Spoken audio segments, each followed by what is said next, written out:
Market Mother's Day every day at the TDC Home and Building Depot. For the woman who does it all, we're offering up to 35% in savings all month long. Still not sure what to get? Gift your mom a TDC gift card and let her purchase her heart's desires. Celebrate the woman who means so much to you and shop at the TDC Home and Building Depots. Terms and conditions apply. See store for details.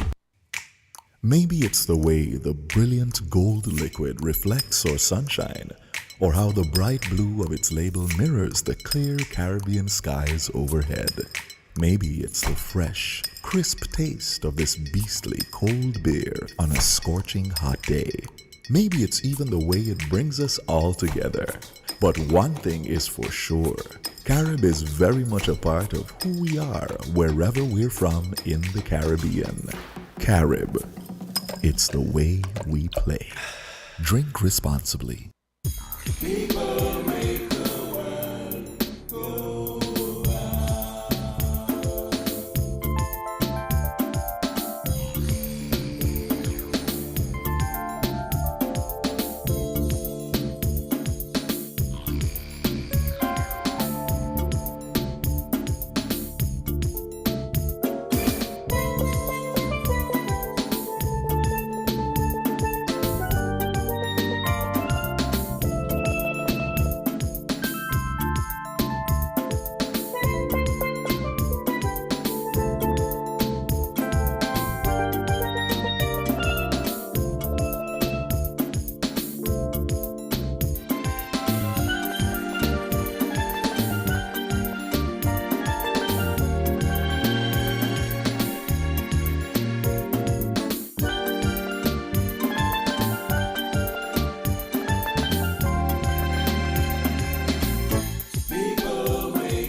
Good morning, Sinkers and Nevis, and welcome to Inside the News right here on WINNFM 98.9.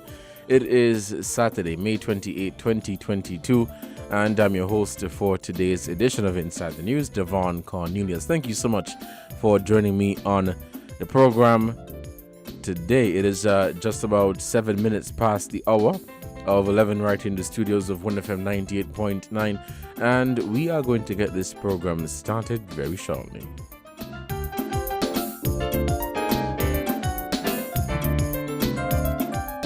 Thank you so much for joining us on the program today. Those of you who have joined us via social media, of course, on our Facebook page at WINNMedia SKN and our YouTube channel, WINNMedia SKN. Good morning, and thank you so much for joining us.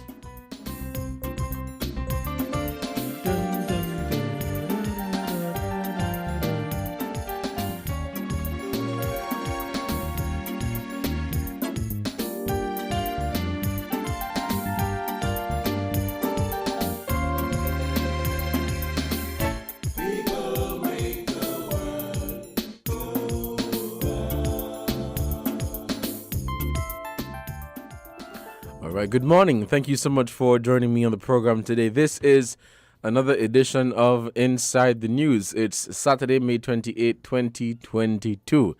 It's 9 minutes past the hour of 11, and we're going to get this program started. A lot really has happened over the past few weeks and days.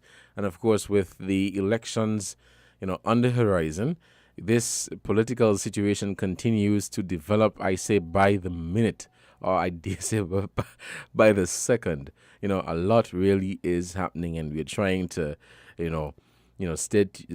keep up to date with all that is happening. Of course, the parties are readying themselves.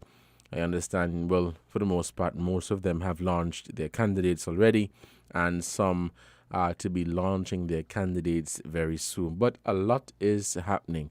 Of course, outside of politics, you have other things happening in sports, um, other things happening across St. Kitts and Nevis, across the region, across the world, that we have to stay tuned, keep ourselves up to date with all that is happening around us. So it'll just be me today, and I hope to have a very interactive discussion and fruitful discussion with you, the good listeners of 1FM 98.9. Of course, the numbers to call are 466-0989 or 762-0989. And we have our WhatsApp number, which is 662-2204. That is 662-2204. So I'll open up the phone lines a little later and, of course, give you the opportunity to lend your contribution on the program today. But as I said, a lot really has been happening. Now, I'm not sure how many of you had the opportunity of listening to the press briefing by the Minister with responsibility for SCASPA and the UDC, the Honorable Wendy Phipps. That press briefing was on Friday. That was yesterday, Friday, May 27th, where Minister Phipps outlined a number of findings upon her review of some, as she said, some organizational documents and other pertinent documents within SCASPA and UDC. And so she took the opportunity to share some of the findings from the review that she did.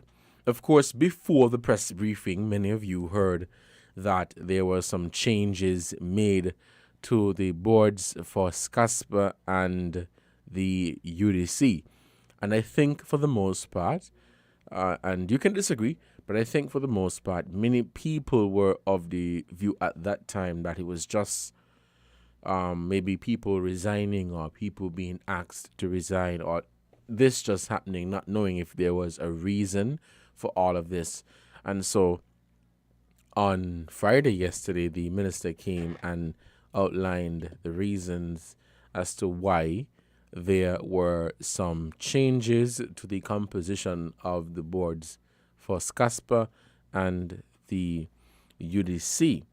And the main reasons, of course, were the main reasons reported were an exorbitant payroll, unauthorized employment of people, and unreasonable spending, from the coffers of SCASPA and UDC. And so because of that, they did their review, and the final decision was to, change some of the members that were on the board before. And just to share with you, for those of you who missed it, the minister said yesterday, quote, "Based on my introductory meeting to familiarize myself with SCASPA, it came to my attention that 62 people were hired between January 2022 and May 2022. My concern was further heightened by the fact that a number of people who are newly hired were being paid significantly more than other employees who had been hired between 4 to 10 years prior to do the same jobs." That is according to the minister. She continued by saying that what has exacerbated the situation is that in spite of my written and oral directive to place a freeze on the hiring, 5 additional hires were done, with a number of them being paid at this exorbitant rate.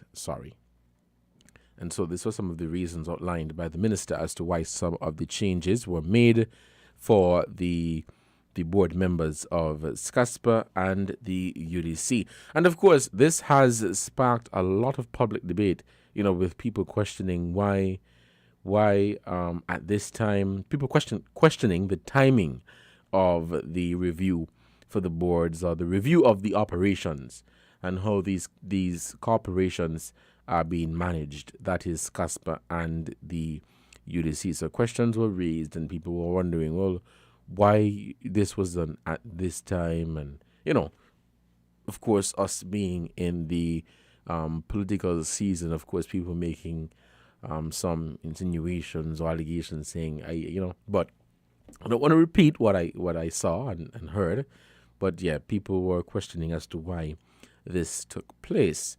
For me, what I can say, transparency in the part that while you heard that people were removed from the boards, at least they came and they said, well, this was the reason, this is what they did, and this is what they found.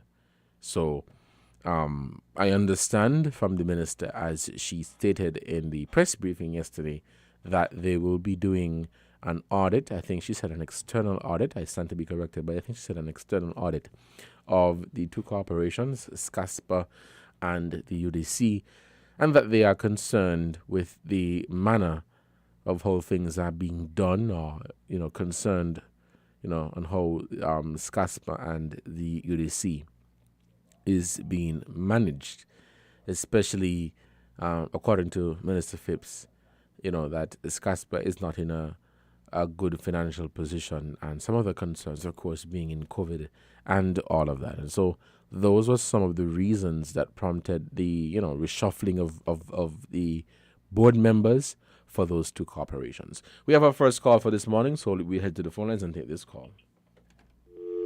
All right, we seem to have lost that call. Please, you can call us back at 466-0989 or 762-0989. 466-0989. We'll take your call. Okay, the caller is back. We'll take this call. Caller, you're on the air. Good morning. Hey, good morning, Devon. How are you doing? I'm good, thanks. And you? And you're giving God thanks for bringing me through the week. Yeah. In my right mind, Absolutely. Many people losing their right mind, losing their peace. Good morning to all the listeners at home and abroad. Well, let me send an advance birthday greeting to my niece, Antoinette Attil, Christmas birthday on the 1st of June. She's in New Jersey.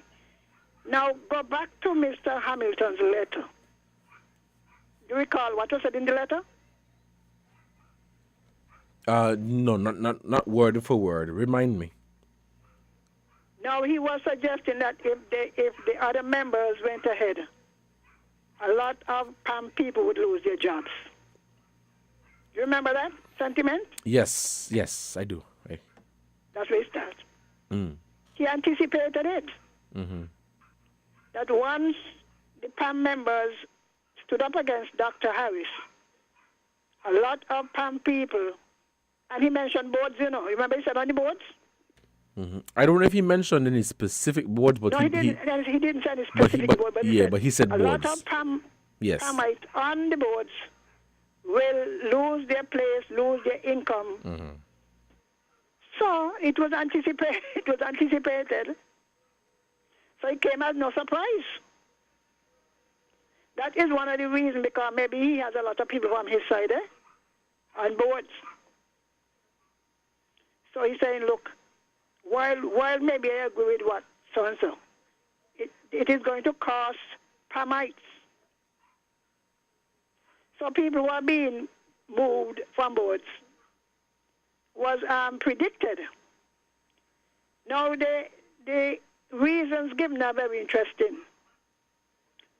Let's take the one with the card, the credit card. Mm-hmm. Wasn't anyone else. They didn't even say, when did they get them? They must have known they had them. They did not accuse them of using it for their personal use. They're now saying that the financial secretary, good morning, Hillary, my good former co-worker, said that the limit was 10,000, right? Yes. So when was that information forwarded to the persons on the board? Because most boards operate independent of the federal government. Isn't that so? Yes, it is. Yes. Now, back to the one with the people who were hired at the port. They didn't say whether airport or seaport,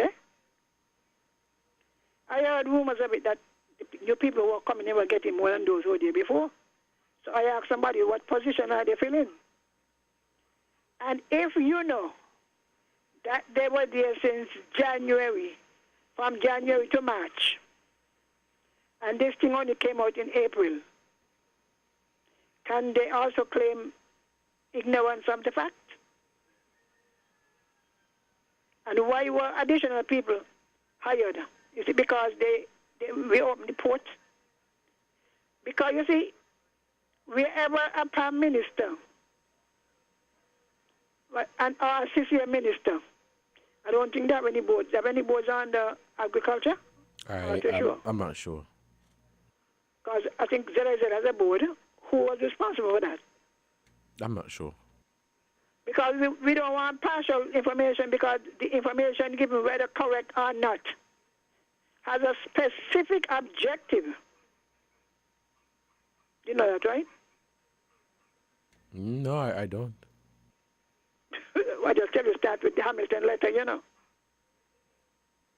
They're sending a message to some people on boards. And if you turn away one, why put on 3 more? How many from that board? Because they said that the others were there still, right? Yeah, I think they said 4 remain, and so they'll just add an additional 3. 3. No, that makes sense.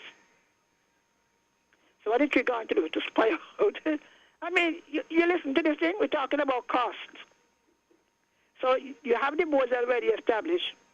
You're complaining that how the costing and go, because decisions are made by the board. So you don't put on 3 of yours. So you must have whether 3 or 4 PAMs, so you put on 3 PLP. You see how we reason in this country?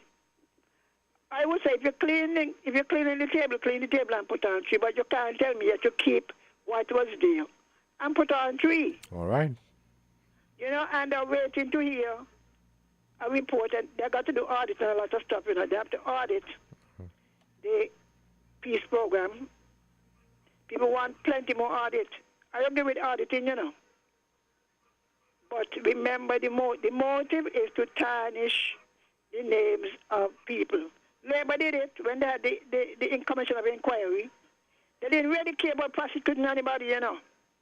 They just want to make sure that they create an image in the mind of the public, you know. Because somebody guilty charge them, carry them court and charge them, but all they're doing with is character assassination. All right, well, caller, thank you. We're going to take some more calls, all right? Yes, you're welcome. All right, thank you. Thank you so much for your contribution to this program. We're still taking your calls right here on WINNFM 98.9 for another edition of Inside the News. It's Saturday, May 28th. I'm your host for today, Devon Cornelius, and we're on the topic of the financial discrepancies that prompted the reshuffling of 2 statutory boards, SCASPA and UDC. Call us at 466-0989 or 762-0989. Yes, the minister did say that there will be some, well, in terms of other programs or corporations or institutions, I do not know if an audit will be done for those places, those businesses or corporations, but in relation to or with regards to SCASPA and UDC, according to the minister, they intend to do an audit, an external or an internal audit, I think, for those 2 corporations. It is 23 minutes past the hour of 11. We'll take this short break to give a shout out to our sponsors, and when we come back, we'll continue the program right here on WINNFM 98.9. We'll take this break, and we will be right back. Stick and stay. WINN is 98.9. 98.9 is Win FM.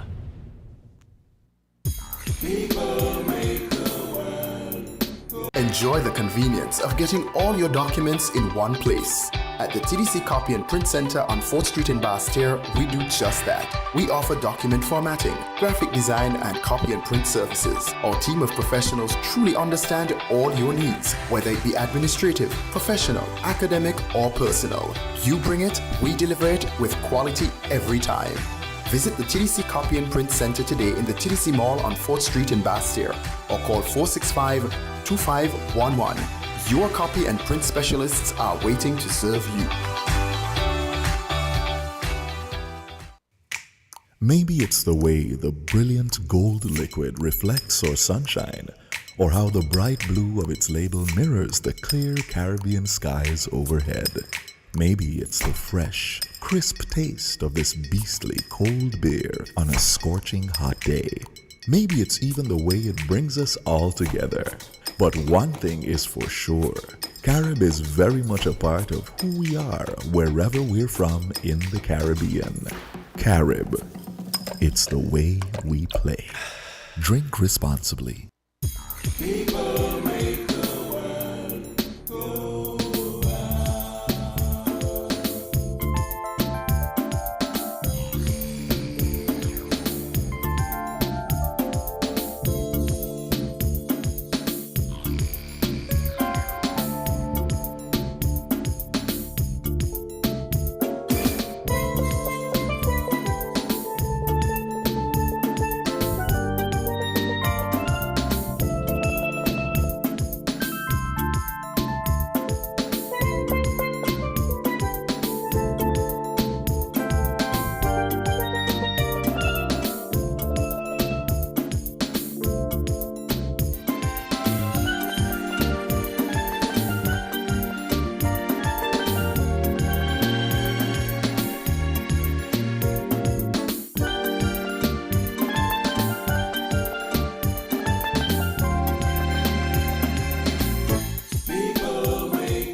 Welcome back to Inside the News right here on WINNFM 98.9. Thank you so much for joining us on the program today. It is 27 minutes past the hour of 11, and I'm your host for today, Devon Cornelius. Thank you so much for joining me on the program. For those of you who are just tuning in, the numbers to call are 466-0989 or 762-0989. And of course, you can all send us a WhatsApp at 662-2204. That is 662-2204. This is Inside the News. Now, if you're just joining the program, we were on the topic of the financial discrepancies reported by the Minister Wendy Phipps that prompted the reshuffling of some statutory boards. That is for SCASPA and the UDC. Now, the minister said that the net effect of the situation is that these 67 new hires, she was referring to some 62 additional people that were hired at SCASPA. She said that the 67 new hires create an extra payroll burden to SCASPA of almost $2 million per year. And this unfortunate situation comes at a time when SCASPA is illiquid and is unable to cover its expenses. In fact, the Ministry of Finance has confirmed that between September 2020 to December 2021, it has rendered financial assistance to SCASPA to the tune of $17,287,767. What is even more disconcerting is the fact that the board and management of SCASPA will most likely be making a capital call on the Federal Ministry of Finance by July of 2022 in the amount of some $7.3 million. That is according to the minister. We have some callers on the line, so let's head back to the phone lines. Caller, good morning. You are on the air. I call back since nobody calling. Now let's go to the Casper. You are aware that the port was not doing much business from since 2020, isn't that so? Yes, that's what they spoke about when the COVID came. They had some challenges. Yeah, they just started lately, maybe this year, to do something. Mm-hmm. So it is natural and normal for them to request support from the government. Mm-hmm. You know, but when things are said out of context, oh, well, all the time is there. Even I heard they even talking about the Philip Bay Development Corporation with no income. A lot of the government statutory bodies were receiving even solid waste. Yes. But you understand? Mm-hmm. So it is not people were wasting money. Their means of income had been almost eliminated. Now, when you don't put things in context like that, what kind of impression you give people? Because these things are done to create impressions that are not correct. So you're suggesting that it was Malicious. to say that that SCASPA would require an additional 7.3 million? But that's expected if nothing coming in. You understand what I'm saying? So this is They what... had they had 2 boats in May? 2 cruise ships in May? I'm not certain. I think it's so. Okay. Or 2 set of cars Okay. in May.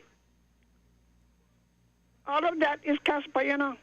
Mm-hmm. Yes. Airport and seaport. Mm-hmm. You understand? So what I'm saying that to me, that sounds like news to people who don't know how government work. Mm-hmm. For years, government has been giving Casper, carrying Casper debt. If you read the IMF report, you'll see it. People were laid off in 2020 from Casper, you know? I don't know. Yeah, people were laid off when nothing was coming. So what was the... No. Nobody was laid off. Nobody was laid off? No, I remember listening. I think it was the budget debate or something like that. Mm-hmm. Or maybe a press conference when I think it was either the Prime Minister or... I stand to be corrected, but they did say that nobody was laid off. I could be wrong, but I'm telling you what I remember. Yeah. I understand. Mm-hmm. So that what I'm saying, put things in context. All right. Because you're going to have a solid waste. And the person on solid waste was transferred to the port as the manager. Mm-hmm. Well, this is what I was... Who hired the people? Yeah, well, this is what I will say. I understand what you're saying, and that is very possible because we've seen these things happen before. But for me, I don't want to jump to any conclusion to suggest that... I know, but what I'm saying, when you're making... No, Jesus. Hold on. Go ahead. So I'm saying, I don't want to jump to any conclusion because of all of this happening right now. I'm not saying that it is not happening or it is impossible because these things happen. These things have happened before. Yeah, that's how we But I don't want to... Here. For me, I wouldn't jump and say, well, they're only doing it now because they want to make people look bad. But that is how we play politics around here. Mm-hmm. You never hear nothing until something starts. Right. But understanding that, you never hear something until something starts. But you also have to analyze what you hear. Yes, it may just That's true. That's true. It may just be to make people look bad or whatever. But we still, in the midst of all of that, we still have to question some of the things that we hear. Because in relation to what is being reported here, understanding what you're saying, it is still alarming. It is still alarming. Was alarming. Okay, you How tell much me. they gave them the... Caller, good morning. You're on the air. Okay, we seem to have lost that caller. Please call us back at 466-0989. We're having a bit of a technical difficulty with the 762 line. So call us, yes, on the 466-0989. Let's take this call. Caller, good morning. You're on the air. Good morning, Mr. Canadian. Good morning. How are to you? all your listeners. Yes, and greetings once more in Jesus' name, the only Savior from sin and from hell, and the eternal person of the eternal Trinity, the second person of the eternal Trinity. Now, first of all, I would like to say, that's why last week, when I called in, one of the things that I said is that, we first have to get our theories right before our actions become consistently right. If your theories are messed up, your actions going to consistently be messed up as well. And that goes for all institutions of human beings, including government. And even now you have the Casper issue. Now, what happened is that, as the Bible said, the heart of man is evil and wicked. We all inherited from Adam an evil, wicked, perverted heart. All of us. The only exception was Jesus Christ, who was born of a virgin. Now, because of that, because of us inheriting an evil, wicked, perverted heart from Adam, that is why the Bible gave governments just limited functions. Because the more responsibilities and power you give to man, the more authority and power you give to man, is the more his evil, wicked heart is going to be displayed. And we see it all over the world, including here in Singis and Nevis. We see it. And so that's why the Bible suggested that governments, for example, are only supposed to have limited functions, which we have gone way over. Most things are supposed to be done in the private sector, where you have competition and so to keep greed and so in check. So this is a thing that we want to get rid of our problems. We want to get rid of all the evils that are plaguing us, but yet we don't want to do things the Bible wants, and it's not going to work. We have to do things the Bible, starting with our repentance in Jesus Christ and having godly men at the helm of society to lead us correctly and enforcing the Bible with its systems. This is the only way we're going to see solutions to our problems. Until then, we will always be plagued with our problems, and they'll be getting worse and worse and worse. And eventually, we will be destroyed by them if we don't repent, and you're going to end up in hell if you die in your sins.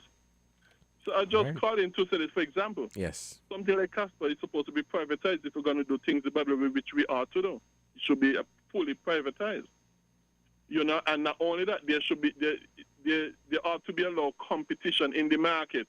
So if other people want to bring up other businesses to compete with Casper, all of that should be allowed. That keep the greed and so of men in check. Competition, growing competition, strong growing competition. So I just called in to say this, and lastly I would like to say that because the Bible truly says that all men are born with an evil, wicked, perverted heart that we inherited from Adam, that make all that is taught today in the name of political sense to be invalid and to be null and void. All right, we'll call it. Thank you so much. Because the very foundation they're going against. Thank you very much. Thank you. All right, thank you so much for your contribution to this program. It is 11:38, and you're listening to WINN-FM 98.9. This is Inside the News, and I'm your host for today, Devon Cornelius. The phone lines are open, and we're taking your calls at 466-0989 or 762-0989. To those of you who have joined us on the social media streaming, that is Facebook and YouTube, thank you so much for joining us. Let's head back to the phone lines, and we'll take some more calls. Caller, good morning. You're on the air. Yes. Is this Voices? This is Inside the News. Hello. Inside the News, yes. Yes, Inside the News. This is WINN-FM? Yes, it is. Yes. All right. There is a tide. Let me just refer to this discussion that you're having on the situation. Yes. Yes. All right. There's a classic saying by Julius Caesar. There's a tide in the affairs of men, which taken at the flood leads on to fortune. Omitted, all the voyage of their life is bound in shallows and in miseries.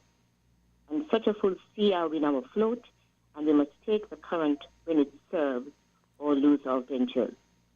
I'm saying this to say that the situation is a terrible situation as we have it now in the country. And we have to look for what will happen after the election.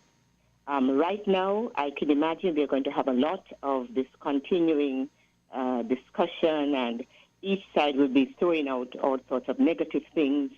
It's just giving the country a very bad image abroad. And I'm hoping, in terms of future, that the people of the country, when they do elect, do go to the polls, whenever it is called, that they look for the future. No recycling of leaders. No recycling of leaders at this time. The country needs a rest. We have a good person in St. Kitts, a gentleman who is there right now. I listened to some interviews with him, and there's another lady in Nevis. I don't know if she'll be running for the Nevis Reformation Party. I heard a very good interview with her, and I think these should be the future leaders of the country at the next election. One from St. Kitts, one from Nevis, with a solid mandate to govern and to move the country forward. There's enough blame in terms of what is happening now to go around. And I should say at this point, though, that I commend the Governor General for what he did. He is the one who is the Governor General.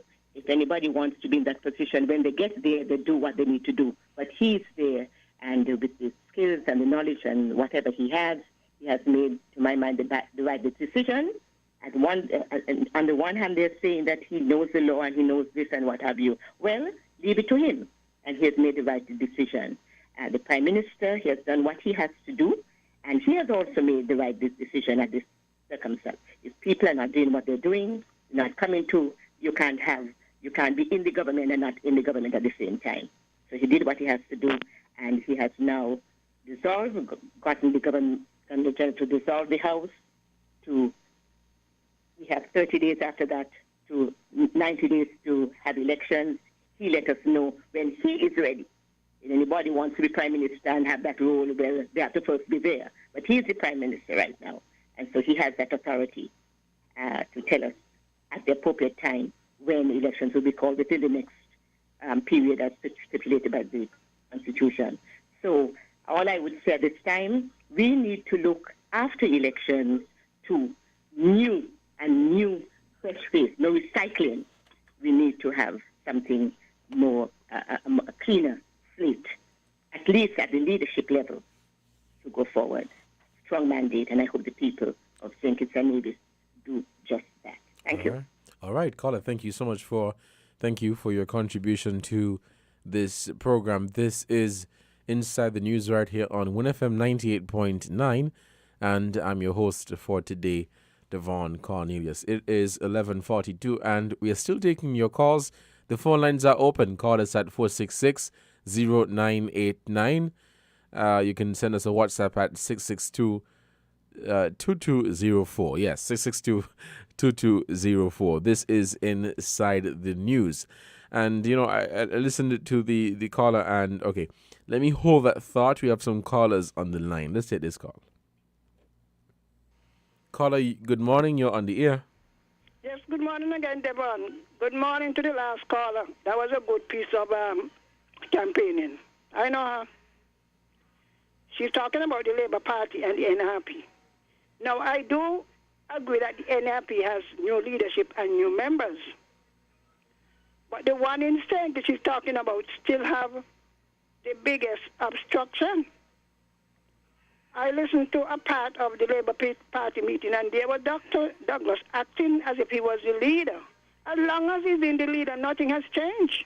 As long as he is in the party as a candidate, nothing really has changed. So,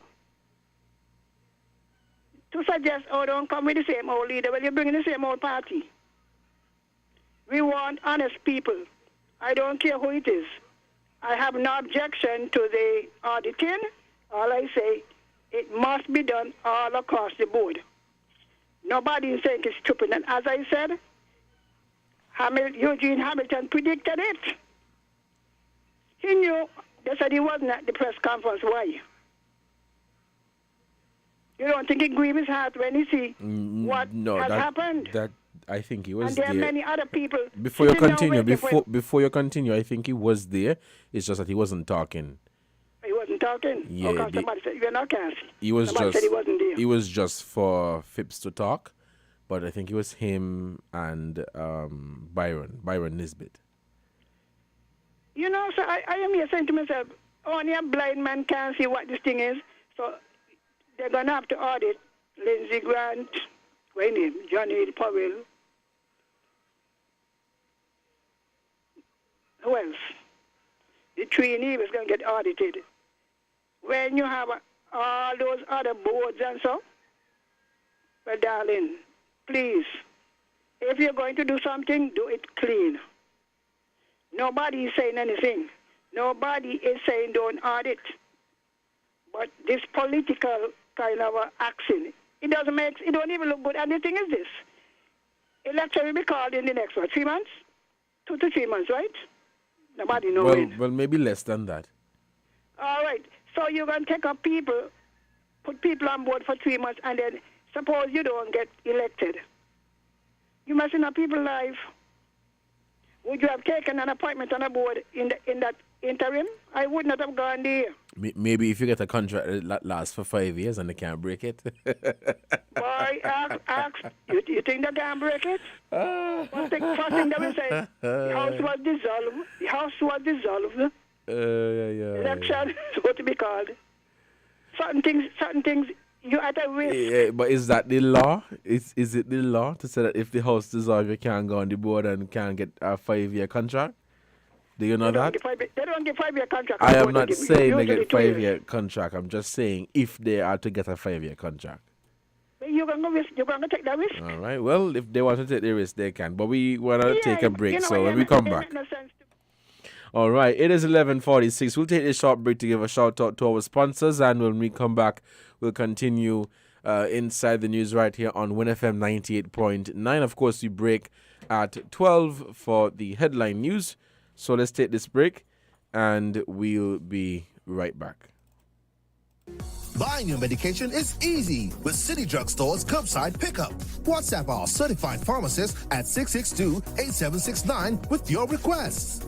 For prescriptions, take a clear photograph and send for review. We will engage you in dialogue and then provide a quotation and link for payment. You can then pay via TDC's online payment portal. And once the transaction is complete, you'll be notified that your pickup is ready. Yes, it's that easy. Send your WhatsApp message to 662-8769 to order your medications today with City Drug Store's curbside pickup service.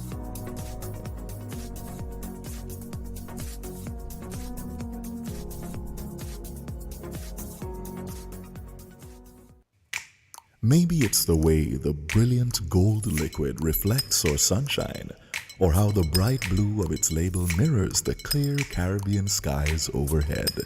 Maybe it's the fresh, crisp taste of this beastly cold beer on a scorching hot day. Maybe it's even the way it brings us all together. But one thing is for sure, Carib is very much a part of who we are wherever we're from in the Caribbean. Carib. It's the way we play. Drink responsibly. People make the world go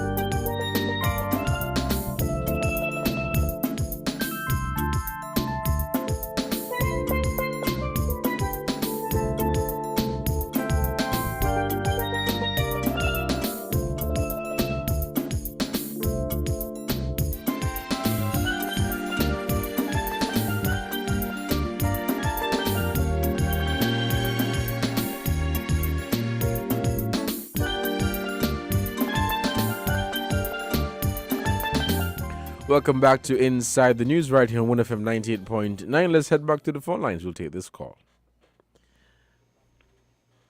Caller, good morning. You're on the air. Good morning, Devon. Good morning. How are you? I'm good. Awesome. Just when you think that things of governance in our country can't possibly get any worse, along comes the event of this week that shows just how much trouble, just how much chaos and confusion we have in our country. Here we have this big Commonwealth and regional meeting of integrity commissions and anti-corruption bodies. And it has as its theme, controlling corruption.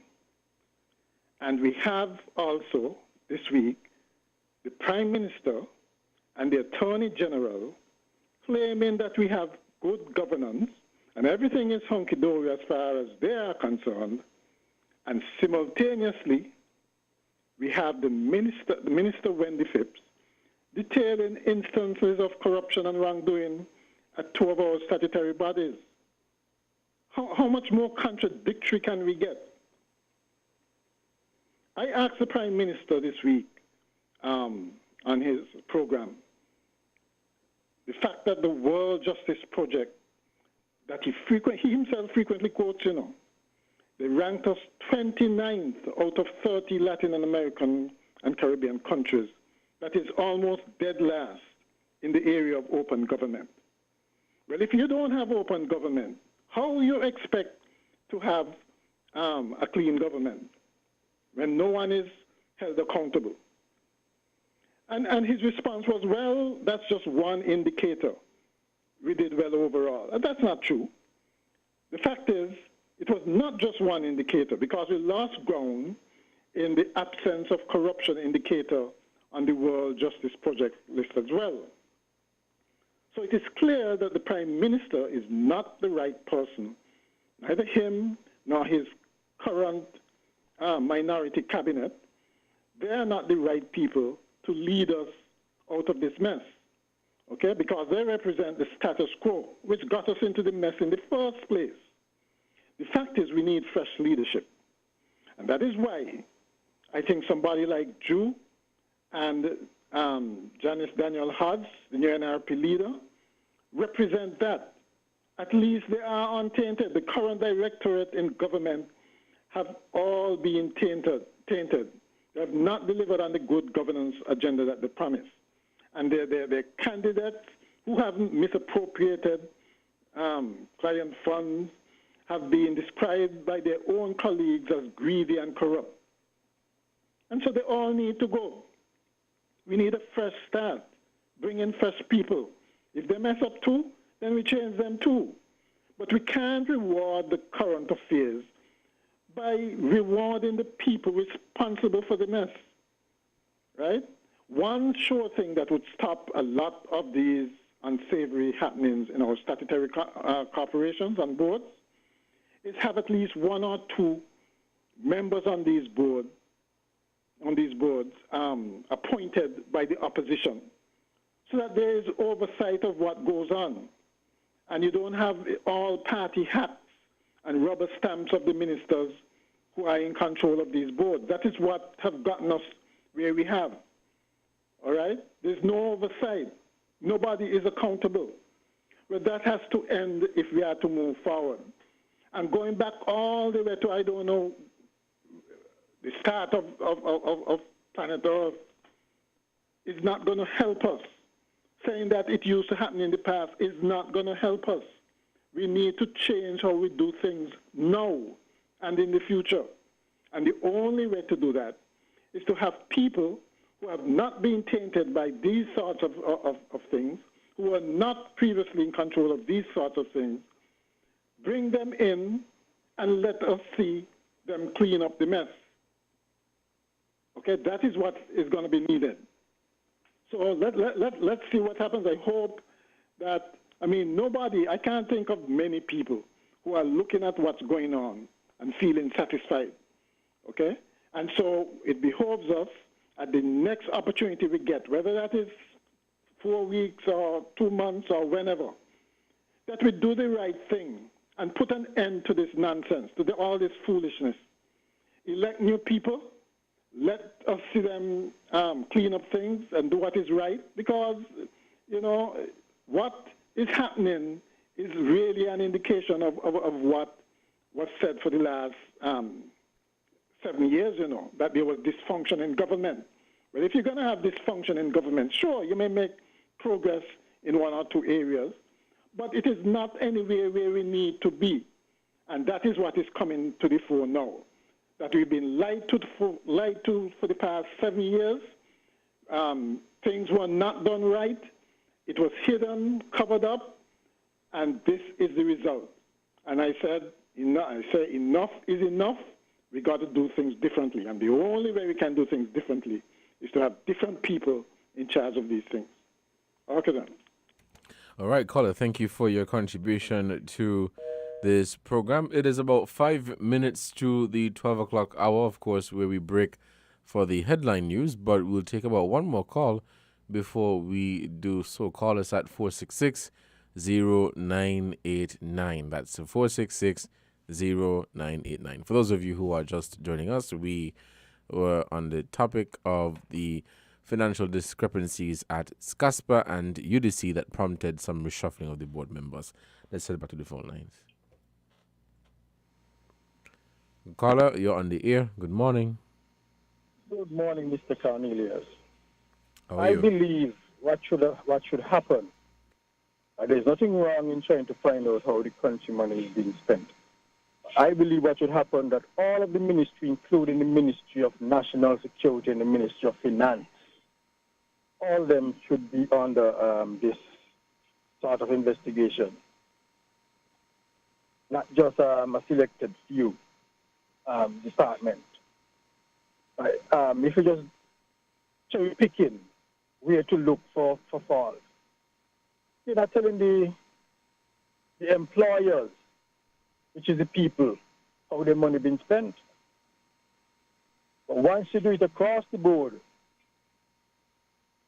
and we get the necessary information, the right information, then we can say whether or not these people were honest or if they were actually thieving our money. That's how it should be done. The way it is being done now, to me, it is disingenuous. It must be across the board in all of the ministries. Thank you for listening, Cornelius. All right, and thank you so much for your contribution to this program. It is 11:58, just 2 minutes before we wrap up for the headline news. This has been the first hour of Inside the News right here on WINNFM 98.9. And I'm your host for today, Devon Cornelius. Let me see if I can squeeze in this last caller before we break for the news. Caller, good morning. You have about 1 minute. Yeah, I know you got a break, so I just want to say something quickly. Yes, go ahead. Our politicians, they're lying to us. And there were 2 clips that was played on Freedom yesterday. You need to get a hold of those 2 clips, bro. It's the narrative from the Prime Minister himself and what he feels about Freedom Radio. He mentioned it Tuesday on his show, and they played the 2 clips yesterday. I need you to get a hold of them 2 clips and listen to them for yourself. Then we'll figure out if the Prime Minister has good character or not. All right, thanks a lot, man. I'll get back in later after lunch. All right, caller, thank you for your contribution to this program. This has been the first hour of Inside the News right here on WINNFM 98.9. And I've been your host, Devon Cornelius. Of course, we break now for the headline news. And when we come back, we will continue Inside the News. For those of you who joined us on the Facebook and YouTube live stream, I'm seeing some of the comments, and I promise to get to them,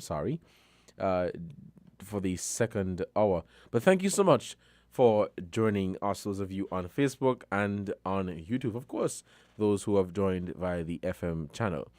For those of you who joined late, we were on the topic of the reported financial discrepancies at SCASPA and UDC that prompted the reshuffling of some board members. Of course, this is a developing story that we are following, as the minister did say that they will be doing some audits, internal audits, that is, for these two corporations, doing a recap of what was shared by the callers. Of course, well, for the most part, I would say, you can correct me if I'm wrong, but the callers were welcoming the auditing and the investigation, but they are of the view that it should be across the board. So if you're going to audit or investigate this government department or corporation, then it should be done for other entities or government entities or corporations as well. It's 12 o'clock. We take the break for the headline news. Stick and stay. We will be right back. This is Inside the News for Saturday, May 28, 2022. And I'm your host for today, Devon Cornelius. We'll be right back. You found the sound. 98.9. Win FM.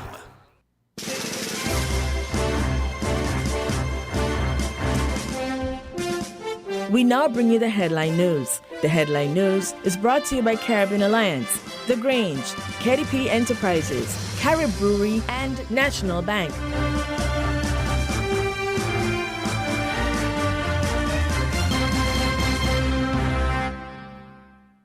Did you know that National Bank offers very favorable terms and low interest rate to switch your home mortgage?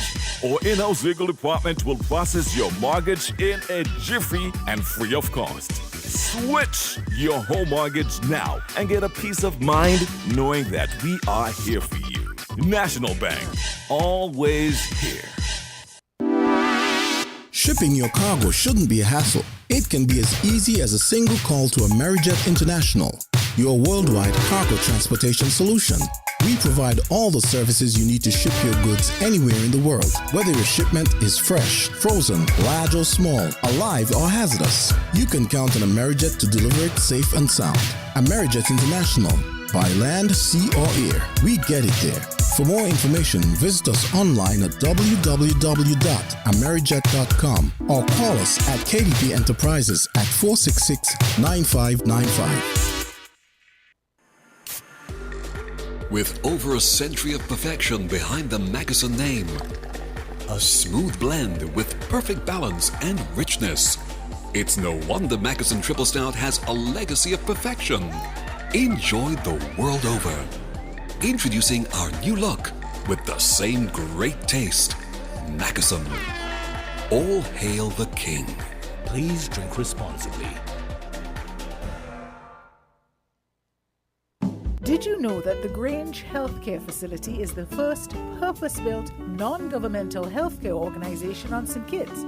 It's situated at Otley's, 7 miles east of Basseterre in beautifully landscaped surroundings. The Grange has a team of highly trained professionals and provides care that's rated as being comparable with UK and North American standards. The Grange offers varied accommodations to suit your individual needs, and our all-inclusive packages make the cost of care per hour the most competitive on the island. Services include convalescent care for all ages, daycare facilities for older adults, rehabilitation services, and training and continuing education for healthcare providers. For more information, call 466-5525 or 465-8020. Fax 466-8221 or email thegrangehealth@gmail.com or visit our website at www.grangehealthcarefacility.com. Protect your lifestyle with Caribbean Alliance Insurance.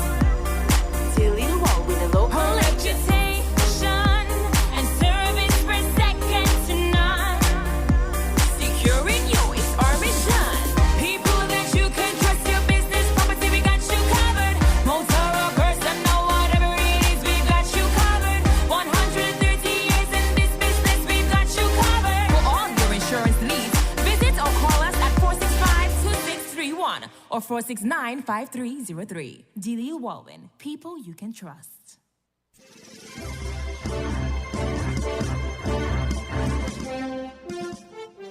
With the WIN Headline News, I am Kevon Brown. Making the headlines, Andrea Green charged with setting fire to the Joshua Obadiah Williams Primary School. Several communities in St. Kitts and Nevis on water rotation due to shortage. Residents of affected areas react. First case of monkeypox in Latin America. COVID-19 cases surpassed 200 in Antigua and Barbuda and more from Carib Update. Internationally, Texas police admitted that law enforcement's response in Uvalde fell short, saying police officers waited in the hallways as panicked children and teachers called 911, begging for help while a gunman fired shots in their classroom. Now, the details.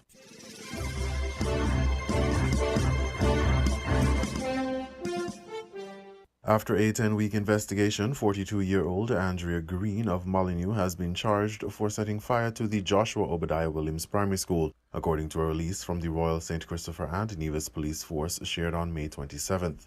The primary school was set on fire on March 18th, and shortly after the investigation began, the authorities concluded that the fire was deliberately set, but have been unable to discern through their investigation what accelerant was used by Green to start the fire. Green was charged on May 27th and is currently in police custody.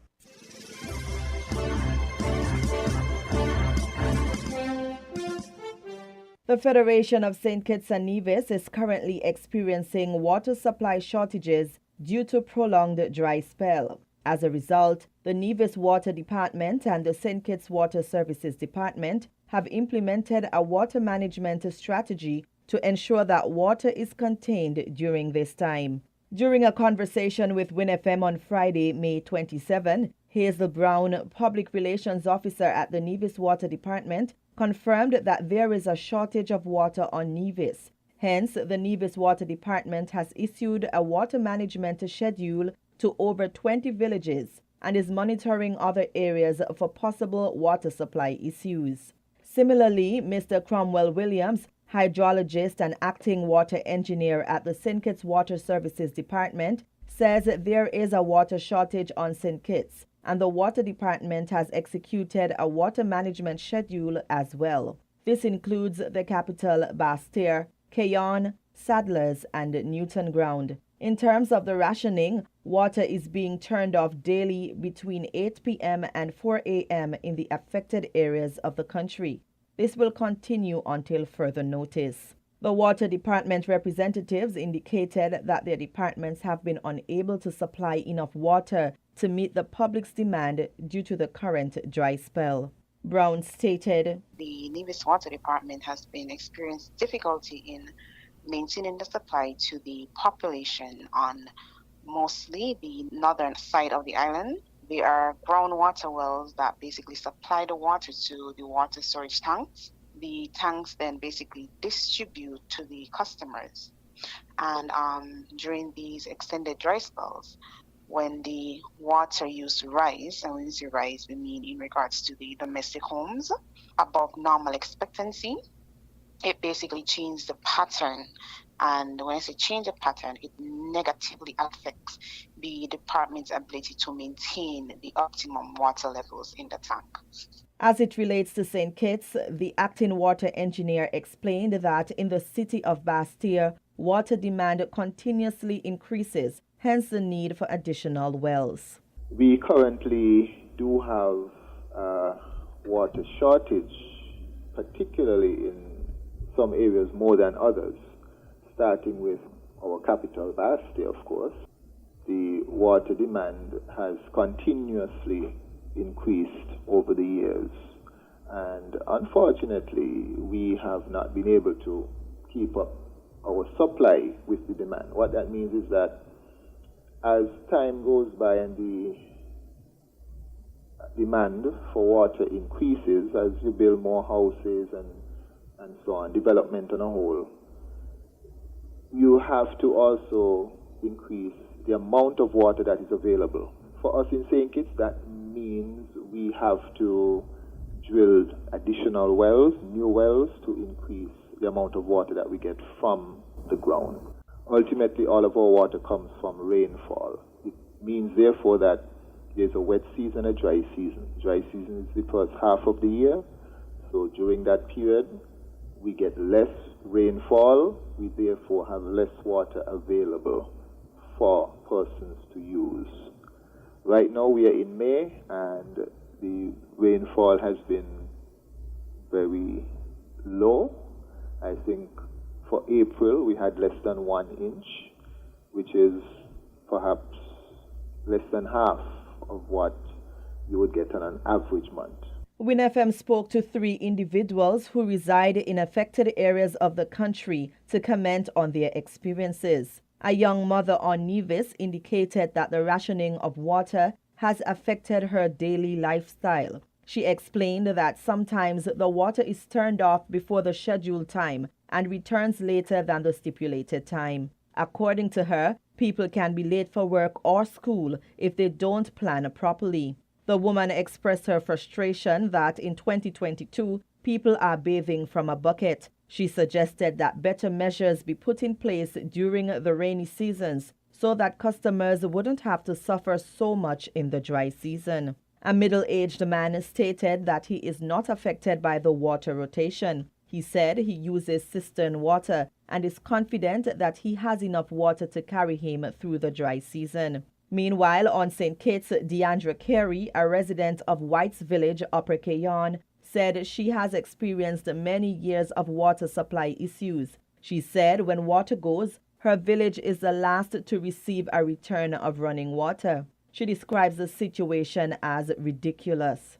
One of my biggest concerns is that Kayon continues growing. It's a growing community, and it continues expanding at an alarming rate. One of the things I always heard about growing up in Kayon when we officially moved to Kayon was that this has always been a problem. It has always been a problem, then where is the solution? You know, it has been said to buy cisterns and invest in cisterns. To me, that's a temporary fix for what has been and continues to be a permanent problem. Kayon has its own source, and yet the water is diverted to other places before it feeds Kayon first. That shouldn't be.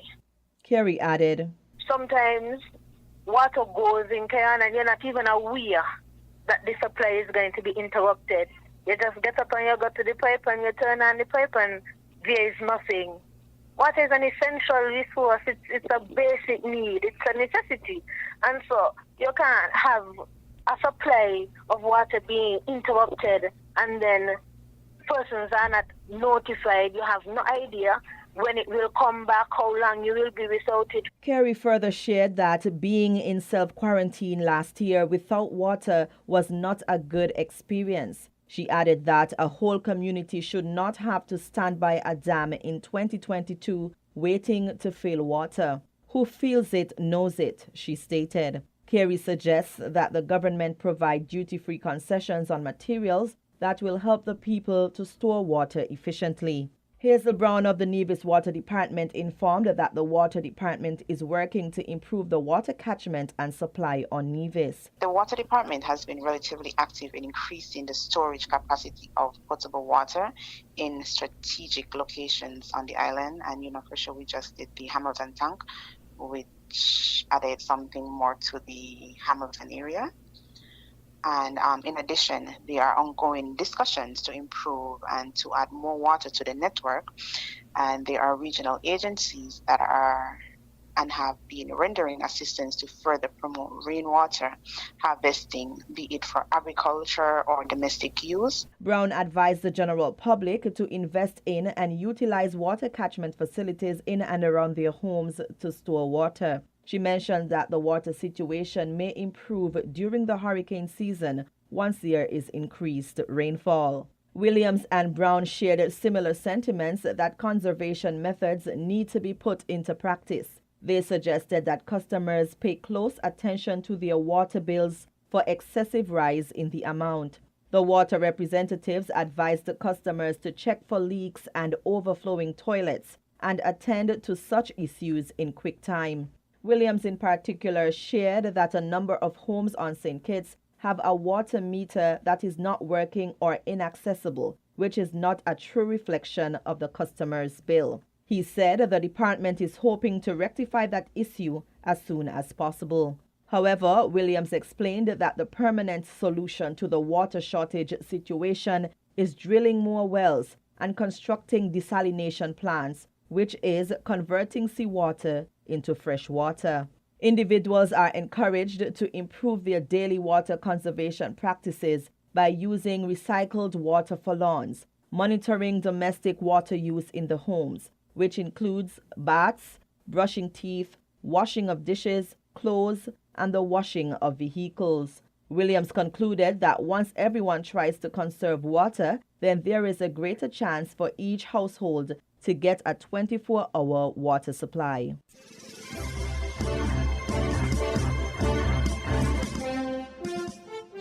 In regional news, first case of monkeypox in Latin America. COVID-19 cases surpassed 200 in Antigua and Barbuda and more from Carib Update. Argentina reported Latin America's first confirmed case of the monkeypox virus on Friday in a man who recently traveled to Spain. The man, who is from the province of Buenos Aires, has monkeypox, but health authorities are waiting to finish sequencing the virus before making the official announcement, said an official in Argentina's health ministry. The official requested anonymity until the official announcement. It is the first time the presence of the virus has been confirmed in Latin America. Authorities have revealed little about the patient beyond saying he traveled to Spain from April 28 through May 16 and had symptoms compatible with monkeypox, including lesions and a fever on Sunday. Nearly 200 cases of monkeypox have been reported in more than 20 countries not usually known to have outbreaks of the disease, the World Health Organization said on Friday. Although active COVID cases have surpassed 200 in Antigua and Barbuda, the government there says it still has no immediate intent to increase the level of mandates at this time. Information Minister Melford Nicholas told a Thursday post-cabinet press briefing that they are continuing to monitor the situation before making any such announcement. It will be imprudent for us at this stage to say a declarative, no, we would not implement any of the mandates, because we just don't know what could be the outcome for any additional variant or that sort of possibility. What we can say, we're looking at the space, and provided that the hospitalizations are kept low and the rate of severity of infections are not a bother, then this is what we have to do. We have to live with COVID, and we did take that policy position in October of last year when we removed the state of emergency in December.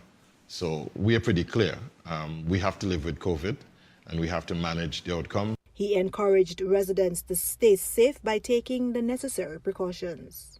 I want to urge the public, for those persons who are not yet vaccinated, to do so, particularly if you're living an active social life and you do intend to participate in the many fetes and the carnival festivities to come. Do protect yourself and protect your family, because you just never know when, given other health conditions that you may be carrying, that you may fall upon misfortune. So we would encourage persons to do that. The most recent dashboard revealed 80 new COVID infections in Antigua and Barbuda, bringing the total number of active cases to 213. 3 of those cases are presently hospitalized, 1 with severe symptoms and 2 mild. Travelers heading to the U.S. Virgin Islands from the mainland United States will no longer have to upload their information to the travel screening portal. Governor Albert Bryan issued an executive order on Thursday to repeal the travel screening portal. The executive order takes effect on May 31. Ending the travel portal, which came into effect in 2020, is part of the government's open door phase as it moves to live with COVID-19. As of May 2022, the territory has reported 19,020 infections and 111 deaths. COVID-19 protocols in the Cayman Islands have been extended for another month. The regulations, which were originally scheduled to expire at the end of May, will now be extended until June 30, 2022. The regulations, which were originally scheduled to expire at the end of May, will now be extended until June 30, 2022. The regulations, which originally came into effect on April 8, removed the quarantine requirement for visitors with vaccination certificates that could not be securely verified and who had not spent the prior 14 days in a country with a vaccination rate over 60% for the first dose of an approved vaccine. Under the extended regulations, any vaccinated person may travel to the Cayman Islands without being subject to quarantine on arrival. However, they must complete the pre-arrival test. Visiting unaccompanied children under the age of 12 years, even if unvaccinated, are not required to quarantine under certain conditions.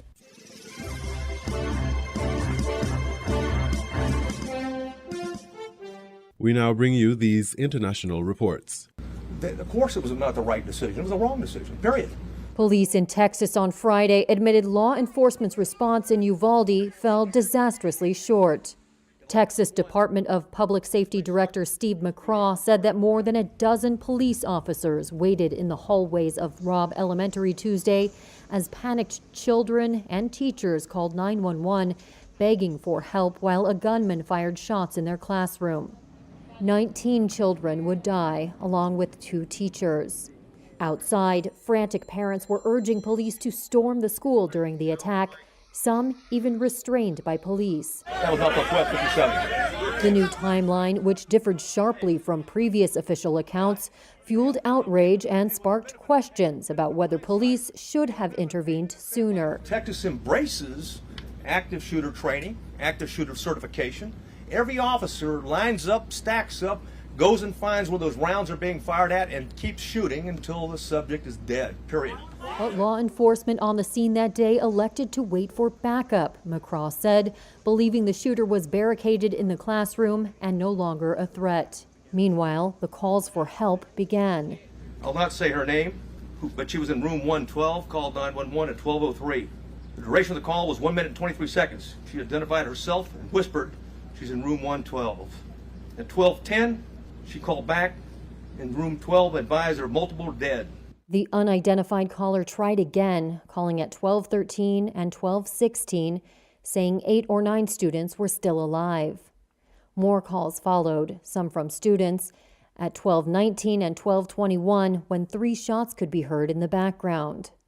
Another call at 12:37 and again at 12:47 when the caller asked to please send police now.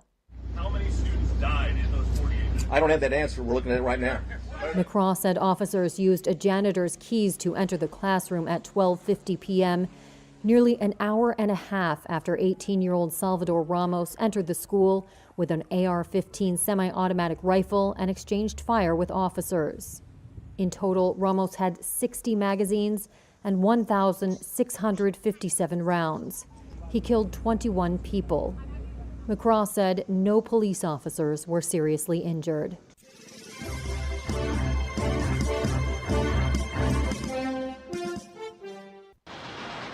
The noise, traffic, and buzz of Afghanistan's capital has long been fueled by its local markets.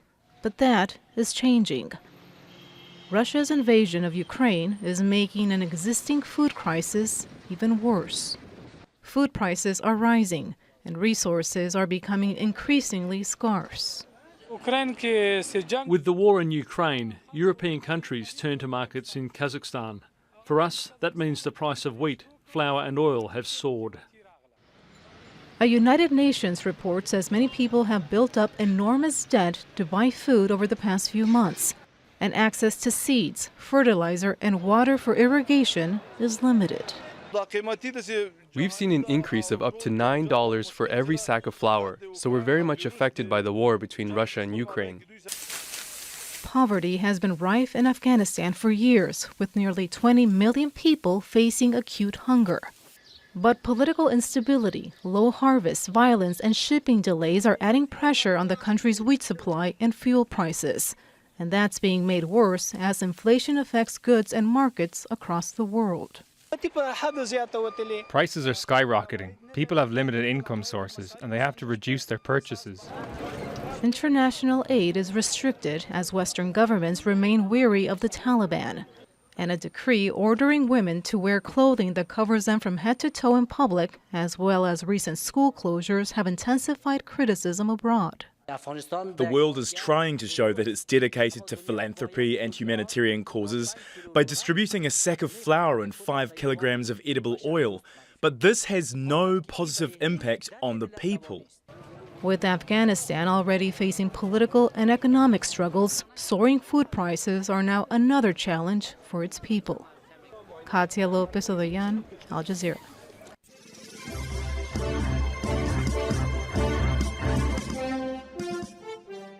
Since last email to Al Jazeera newsroom in Qatar. Walid Al-Amari, Al Jazeera's Jerusalem bureau chief, talking about the moments before Israeli forces shot dead his colleague on the 11th of May in Jenin. This event brought together the people who lodged a complaint with the International Criminal Court in April on behalf of 4 Palestinian journalists killed or maimed by Israeli fire while clearly identifiable as press. Now they're adding new names to the file. Shireen Abu Akleh, one of the Arab world's best-known reporters, and her colleague Alia Samoudi, shot in the back and injured moments before Shireen was hit. One message came through loud and clear at this event.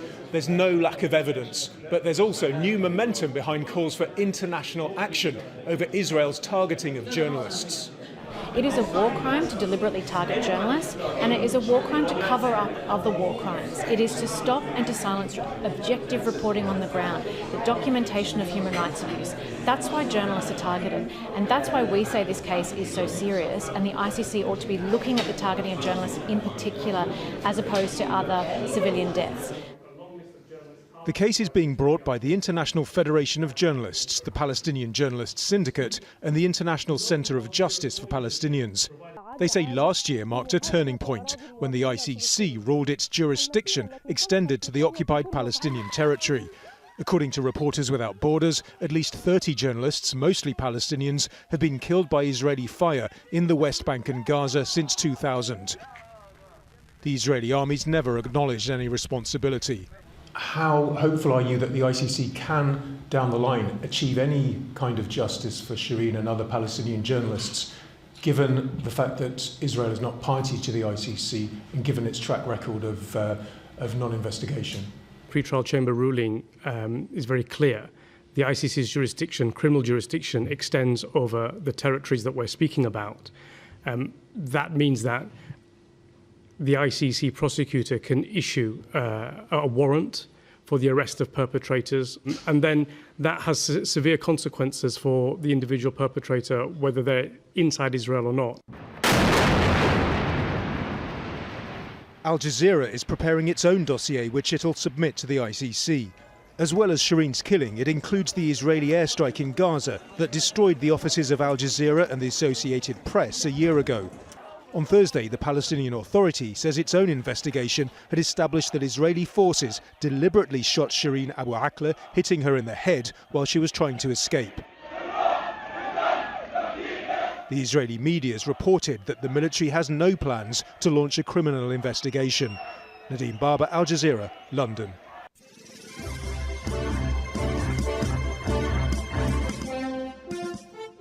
You were listening to the WINNFM Headline News on 98.9. Our top stories were: Andrea Green charged with setting fire to the Joshua Obadiah Williams Primary School. Several communities in St. Kitts and Nevis on water rotation due to shortage. Residents of affected areas react. First case of monkeypox in Latin America. COVID-19 cases surpassed 200 in Antigua and Barbuda and more from Carib Update.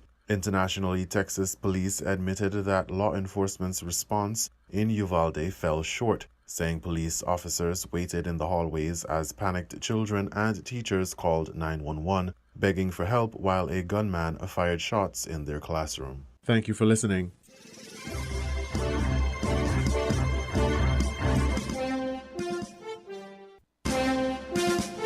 That was the WINNFM Headline News. The Headline News is brought to you by Caribbean Alliance, The Grange, KDP Enterprises, Carib Brewery, and National Bank.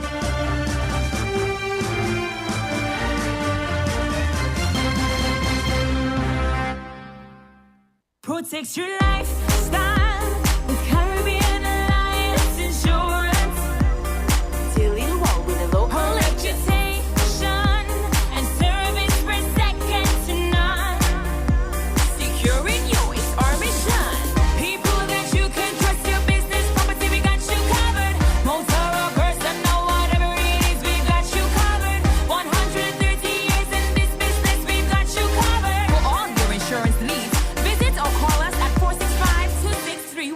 or 469-5303. Dealey Walwyn, people you can trust. Did you know that the Grange Healthcare Facility is the first purpose-built, non-governmental healthcare organization on St. Kitts? It's situated at Otley's, 7 miles east of Basseterre in beautifully landscaped surroundings. The Grange has a team of highly trained professionals and provides care that's rated as being comparable with UK and North American standards. The Grange offers varied accommodations to suit your individual needs, and our all-inclusive packages make the cost of care per hour the most competitive on the island. Services include convalescent care for all ages, daycare facilities for older adults, rehabilitation services, and training and continuing education for healthcare providers. For more information, call 466-5525 or 465-8020. Fax 466-8221 or email thegrangehealth@gmail.com or visit our website at www.grangehealthcarefacility.com. Maybe it's the way the brilliant gold liquid reflects our sunshine, or how the bright blue of its label mirrors the clear Caribbean skies overhead.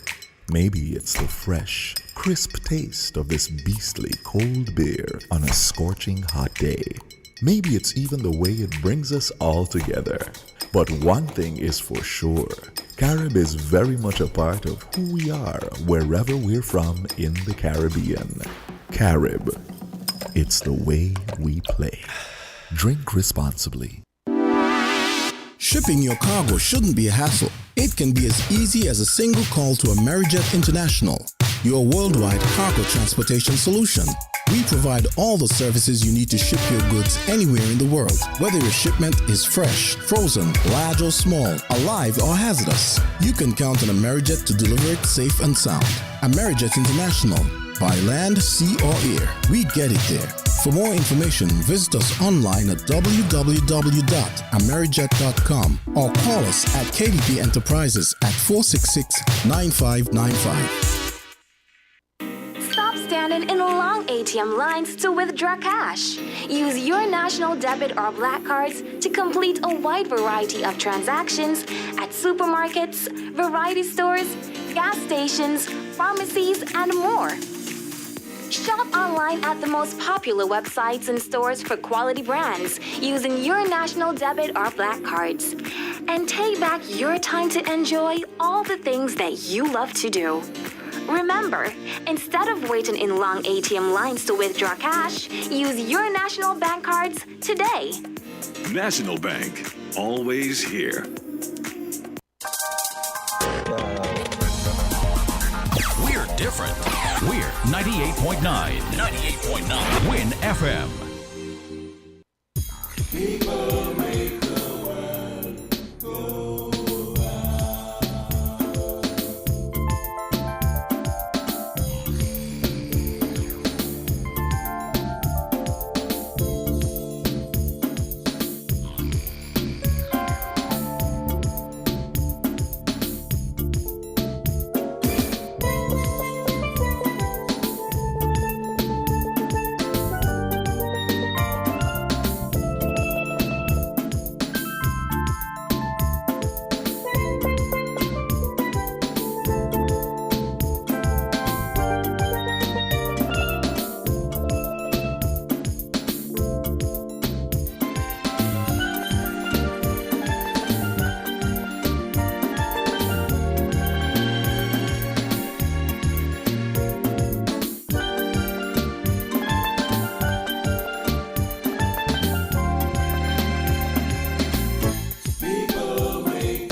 Shopping with TDC just got much easier.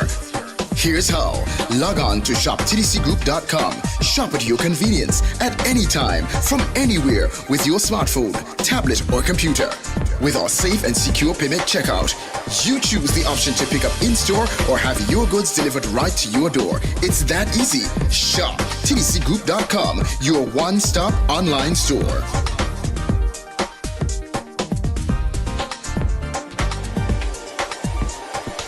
Shop anywhere, shop anytime, same quality you love. Now online. Shop www.shoptdcgroup.com. www.shoptdcgroup.com.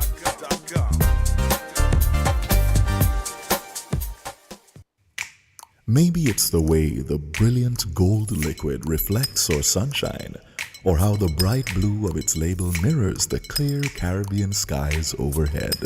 Maybe it's the fresh, crisp taste of this beastly cold beer on a scorching hot day. Maybe it's even the way it brings us all together. But one thing is for sure, Carib is very much a part of who we are wherever we're from in the Caribbean. Carib, it's the way we play. Drink responsibly. People make the world go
Welcome back to Inside the News right here on WINNFM 98.9. It is 12:38 right here in the studios of WINNFM 98.9, and you are tuned in to another edition of Inside the News. Inside the News. And I'm your host for today, Devon Cornelius. Thank you so much for joining the program for today, and we're going to keep the conversation flowing. Of course, the numbers to call are 466-0989 and 762-0989. Our WhatsApp number is 662-2204. I want to have a interactive discussion or session with you this afternoon right here on Inside the News on WINNFM 98.9. For those of you who joined the program late, we were entertaining a discussion on the the reported financial discrepancies that prompted the reshuffling of some board members for SCASPA and the UDC. So, for those of you who have been following social media and following media in general, and of course, with following those platforms, of course, you're going to hear about the politics and all that has been happening.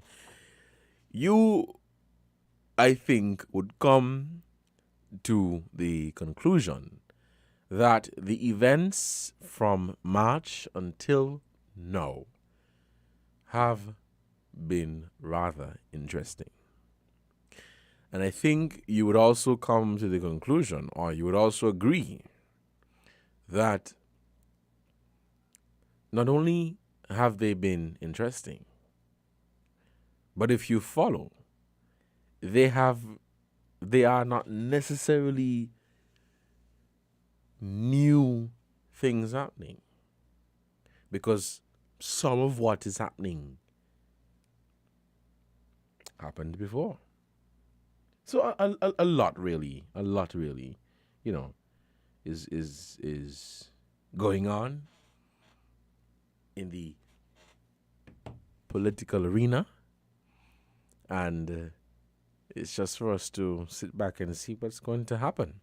I mean, at the end of the day, it lies in the hands of the people, and when we go to the polls, we will we have that decision to make, to usher in new members for our National Assembly so that they can form the new government here in St. Kitts and Nevis.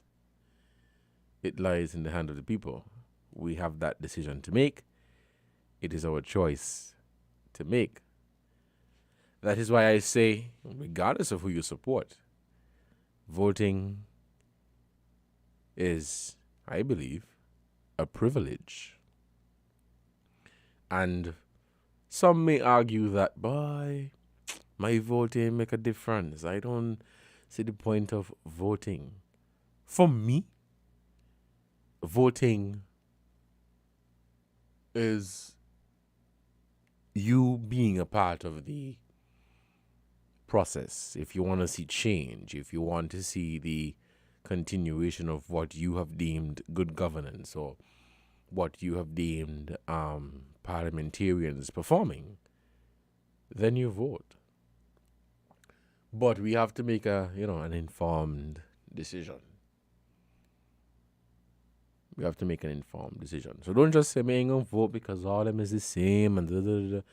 That's not necessarily the case, That's not necessarily the case.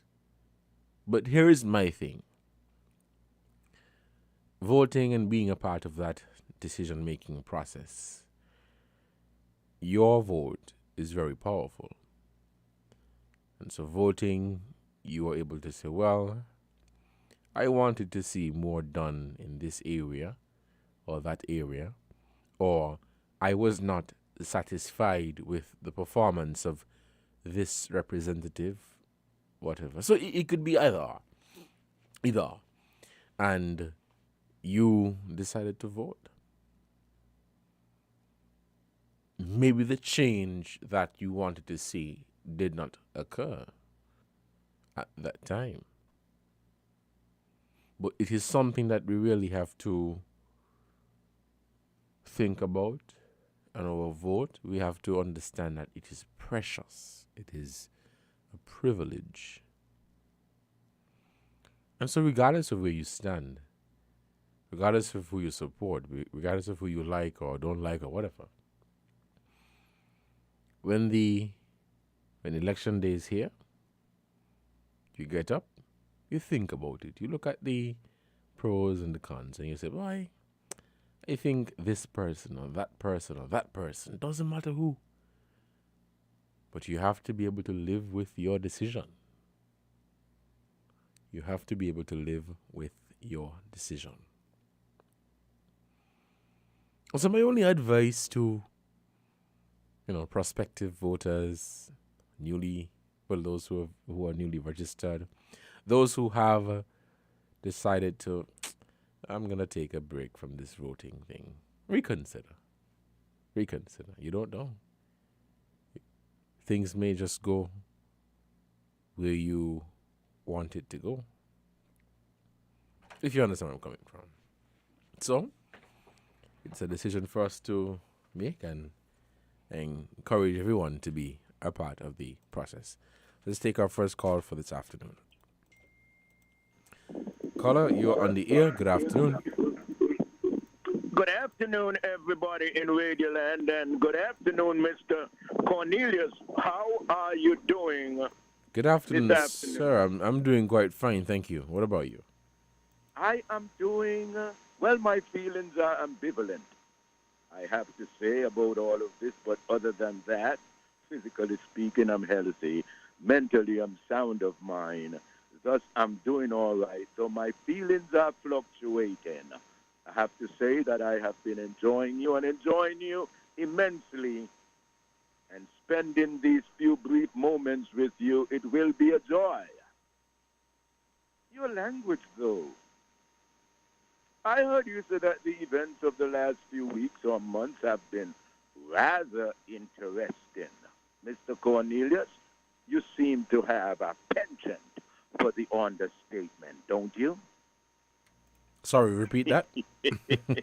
I said that you said in your preamble that the events of the last few months have been interesting. To which I add, you seem to have a penchant for the understatement. Not necessarily. I'm just saying that, based on what I've seen, they are interesting in the sense that some of them are alarming, some of them are not what closer. I expected, but... You're getting closer. You're getting closer. Yes, you're getting closer. Use those adjectives. Right. But interesting is mild. Ah, understood. But some say that a promise is a comfort to a fool. You've heard it often. Yes. I say that a promise is an emotional mortgage that has to be paid. I don't know if you would have a mortgage yet, Mr. Cornelius, but for those of you with a mortgage out there, you better pay. Or failing to, you lose your house, and rightfully so. In my humble estimation, we are not living in a socialist regime. Team Unity was elected on a promise, which was a solemn contract with every man, woman, and child of our federation. And the terms of this contract have been horribly violated. That's why they must lose the house. It must be utterly cleansed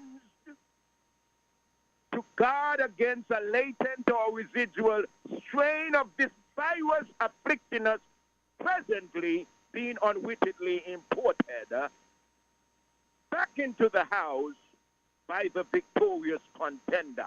We want a clean sweep. New broom sweeps clean, my student companion tells me. Their transgressions are repeated often enough to render further repetition redundant, and you must agree with me. So I'll spare you the time.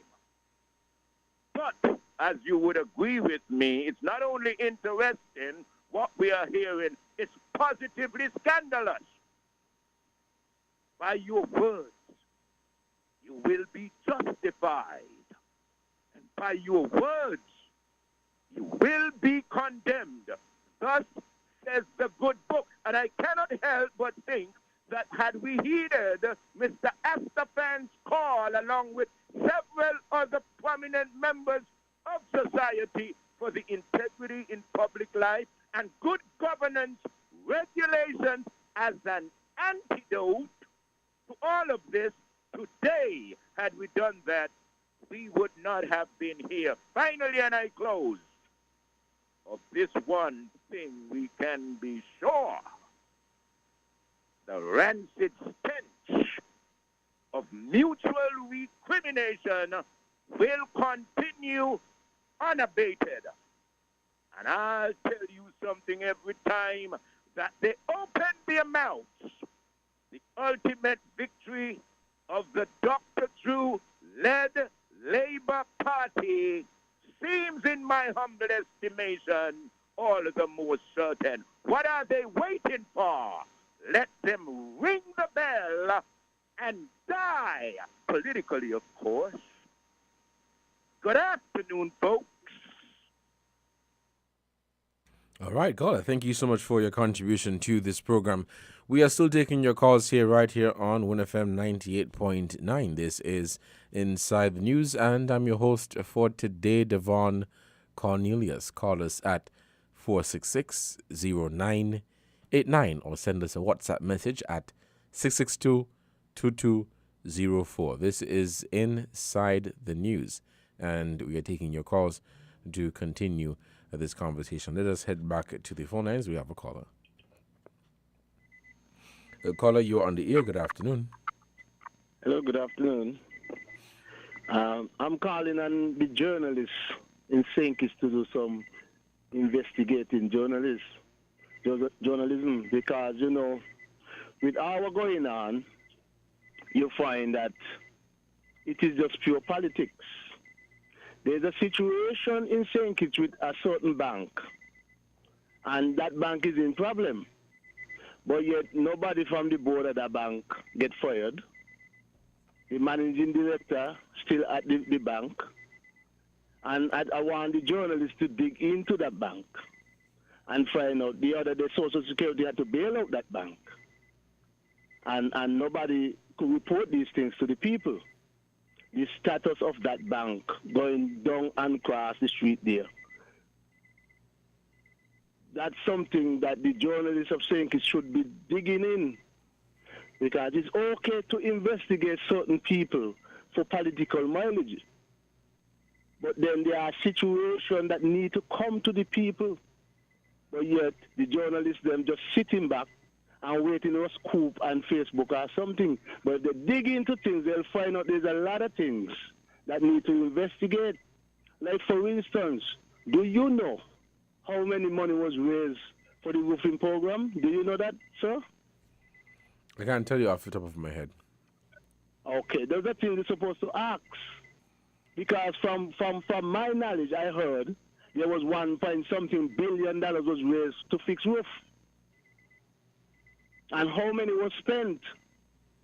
Where's the rest money? These are things that the journalists of St. Kitts need to dig into and start to bring to the people, that the people understand what's going on in St. Kitts.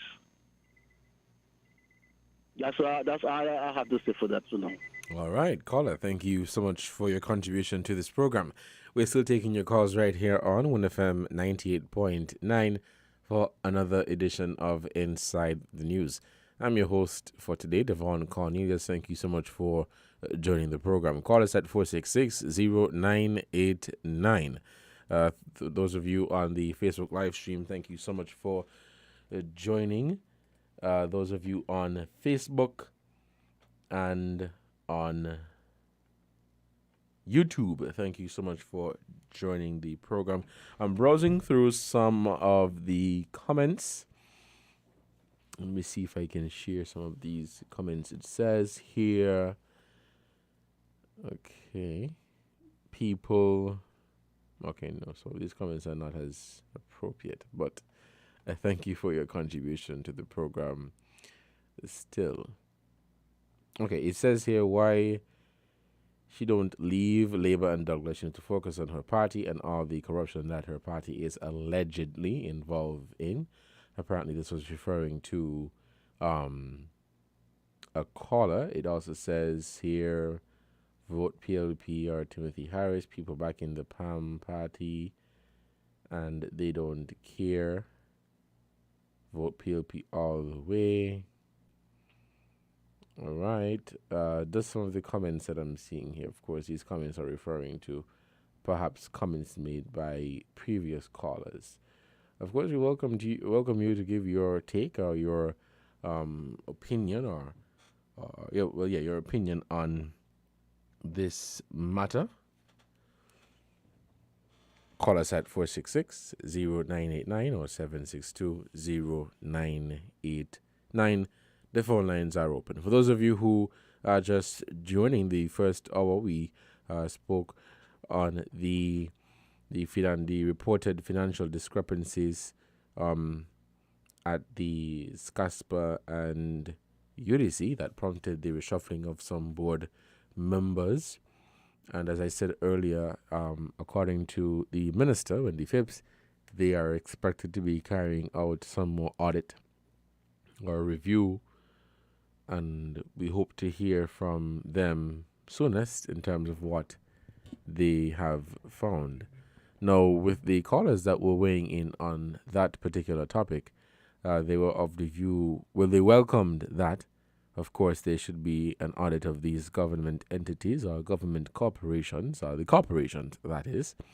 But they were of the view that if you were going to audit an organization A, you should audit organization B, or do an audit or investigation or review, whatever you want to call it, across the board for all of these government entities. It is 12:56, just a few minutes before the 1 o'clock hour. We'll take this break to give a shout out to our sponsors, and when we come back, we'll continue Inside the News right here on Win FM 98.9. I'm your host for today, Devon Cornelius. We'll take this break and we'll be right back.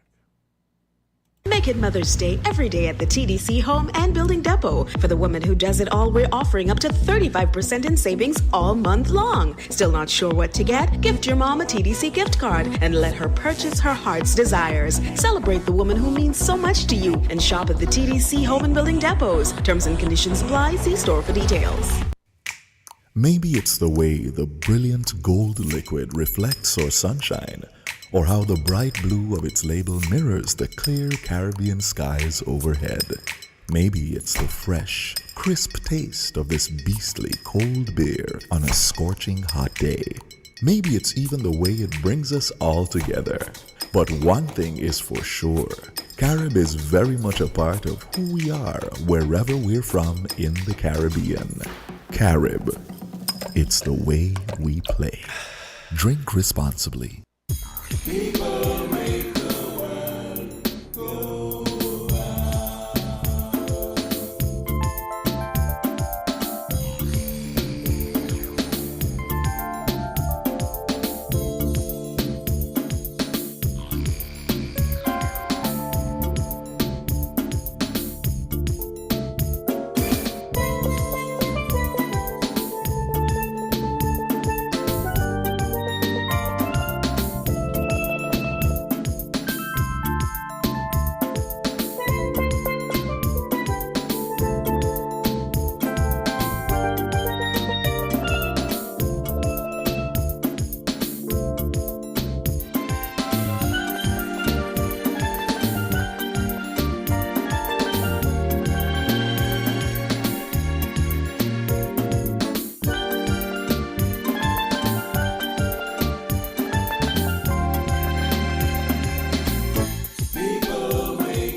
To Inside the News. Let's take this other call. Caller?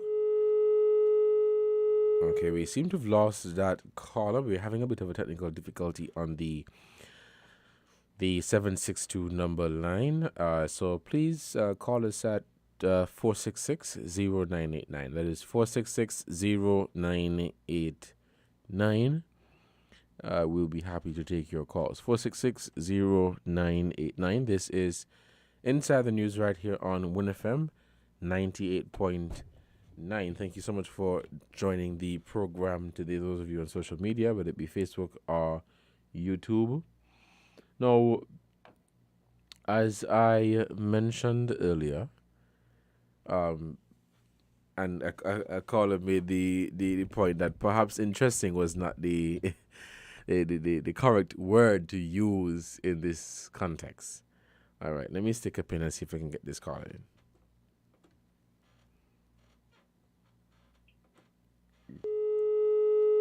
Okay, no, we are having some difficulties with the 762 number. So call us back at 466-0989. Call if you're trying to get us there. Call us at 466-0989. We'll try to get you in on that line. So as I was saying, the caller made the point that maybe interesting is perhaps not the correct word to use for this. But I think he understood where I was coming from, in terms of the events from March until now. Or perhaps I can go back as far as even 2020, right after 2020, or between that period, 2015 to 2020, that, all of what we've been hearing, they were very interesting. And, of course, people were following, trying to make sense of all that was happening. And of course in March of this year was when everything kind of came to light and people were able to get a better understanding of some of the challenges or difficulties that the government was facing. We have a call on the line. Let's take this call. Caller, you're on the air. Good afternoon. Good afternoon again, Devon. How are you doing? I'm good, thanks. I bet the word is confusing. Sorry? Is it interesting? I bet the word is confusing. Some people want you to commit yourself to something, if you listen. People are promoting, and the trouble is this, They're promoting Dr. Joe. Nothing wrong with Dr. Joe. He has never been elected. Never had any position like that. The question is, should he fail to get his seat, win his seat? And let us suppose that they get enough, right? Maybe even to form a coalition. And he's not elected. Who is next in line? Because nobody talking about that. Dr. Douglas is there, everybody waiting in the wings to catch the ball. What about the two vice, I call them, right? Deputy. Vice leader, whatever they call him. I think it's deputy. Deputy. Mm-hmm. Would it be Congress or would it be Jeffrey?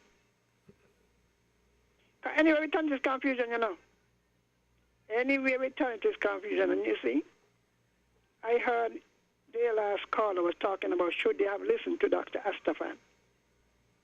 Maybe you're playing pitchy marbles, you see. But in 2013, Dr. Denzel Douglas tried to pass integrity in public life, and Mr. Astafan was the one who refused, said he did not think it was the right time and the category was too broad. He was the one to stop it. You see, when you look at the politicians around here, when Moses came down from the mountain from God, and he saw the people worshiping idols. So the only tablet, because he couldn't believe before they get to read them, they break them. He asked one question, who is on the Lord's side, come over here. Who is on the Lord's side, come over here. Which means you couldn't be over here and over there. And he said, all right, all of you on the Lord's side, arm yourself and go in here and clean up. You don't know what side they're on. It is one of convenience. And everybody is overlooking the thing that you cannot be recommending the Labour Party with Dr. Douglas. India still active. I heard the man talking as if he's a leader. Talking policies, I say, have mercy. So there are many people wishing for a change, but they're wishing to go back to the same thing. Any kind of thing you could come up with, it's pin on the Labour Party. If they're serious about getting a clean party, they got to get rid of Dr. Douglas. Otherwise, you're going to go to the same ball game we've been through. We had a lot of accusations in 1993. By 2012, 2010, they had multiplied. There's reluctance on all the parts to do the integrity in public life. Whether it is a decision taken by everybody or by some. These things are important, you know.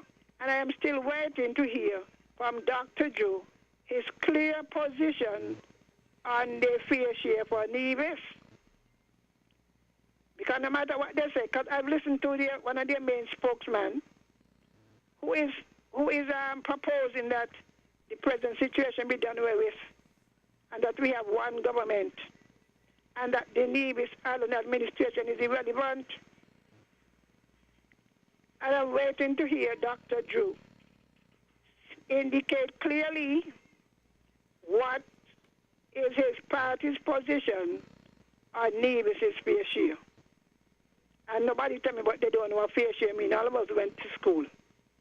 You have this thing about the population proportion. We want to hear that. We want to hear it. I heard Dr. Daniel Hodge, her name is right? Yes. Dr. Daniel Hodge? Yes. NRP. Have they chosen their candidates yet?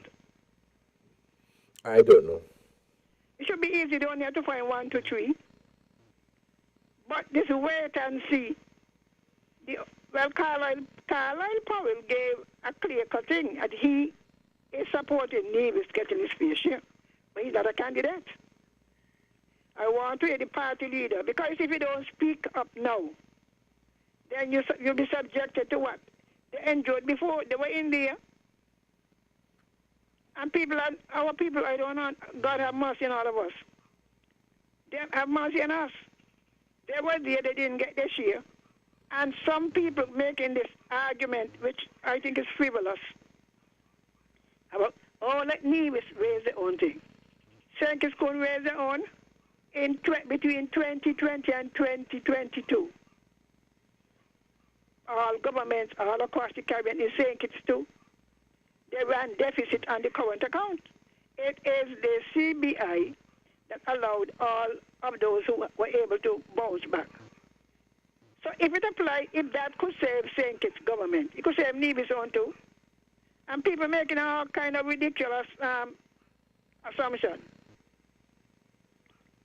You know, we are perpetuating this disconnect, war between St. Kitts and Nevis by some of the arguments we make. And the NRP has got to give a clear message. Because if the Charleston Accord is not validated, and they're going in without even they don't have Charleston Accord, Newcastle Accord, they have nothing to stand on. They've got to give clear indication, this is what we want. If we are to, because she says, fair enough, any government chosen, they will join, fair enough, because that's what they're accustomed to do. Nothing wrong with it. But you can't go back into a union not knowing where you stand in relation to the CBI. Now, before I go, a message for Greg. One of the callers asked me to give him his number so he could call him. He want to speak to him. Nothing negative, Greg. The number is 664-2714. The person asked that you call him. They said they heard you on the radio and they would like to speak to you. Nothing negative, eh? So what you were saying now? All right. You don't think NRP is supposed to have a clear thing as to what they expect going forward? Yeah, in relation to the CBI. Yeah, I agree, yeah. Yeah, because it makes no sense you delay. You already went into it and were taking advantage of. And it's the same Labour Party. You Freya, same thing. All you right. quota paid, same thing. And it is ridiculous for them. We're just waiting to see. If Mantley wrote it down and couldn't get it, and you don't have it, she said she wants to see it go into Parliament. If you're outnumbered, all they got to do like what Astapan did. When the thing come up, well, they just give, we could do it next time. You got to have a clear thing so All people right. understand what you mean. All right, well, caller, thank you for your contribution. We want to take some more calls, all right? All right, we're still taking your calls here on Inside the News. I'm your host for today, Devon Cornelius. The phone lines are open. Call us at 466-0989 or 762-0989. Let's head back to the phone lines. Caller, good afternoon. You're on the air. Good afternoon. Your previous caller, maybe she didn't hear the interview with Dr. Daniel Hodge, but and maybe it's because she was not shouting. She had a calm demeanor and spoke logically. But what I heard her say was that the fair share is most certainly one of the most important points if one gets into government. And she said the difference is she will not do it on the street by shouting and screaming. She will do it calmly, logically, and properly from within government. You sit, you negotiate, you work things out. That is what she said. So I think that's a very clear and succinct comment on how she was going to deal with the fair share. But as I said, maybe she wasn't shouting and carrying on, so people didn't hear it properly. But I personally hear quiet, calm voices more than I hear shouters. All right. All right, caller, thank you so much for your contribution to this program.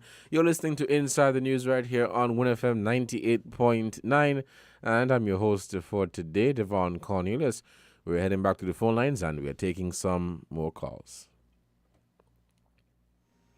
Caller, good afternoon. You're on the air. Yes, love. Lady B will just speak, right? Whenever she speaks, she will help me build like Epsom salt. Trust me, let the devil listen at the time. All right, caller. All right, it is 11 minutes past the hour of 11 here in the studios of WINNFM 98.9. Thank you guys so much for lending your contribution, your take, your opinion to this program. We'll take a break now to give a shout out to our sponsors, and when we come back, we'll continue the program for today. Let's take this break, and we'll be right back. Convenience of getting all your documents in one place. At the TDC Copy and Print Center on 4th Street in Basse-Terre, we do just that. We offer document formatting, graphic design, and copy and print services. Our team of professionals truly understand all your needs, whether it be administrative, professional, academic, or personal. You bring it, we deliver it with quality every time.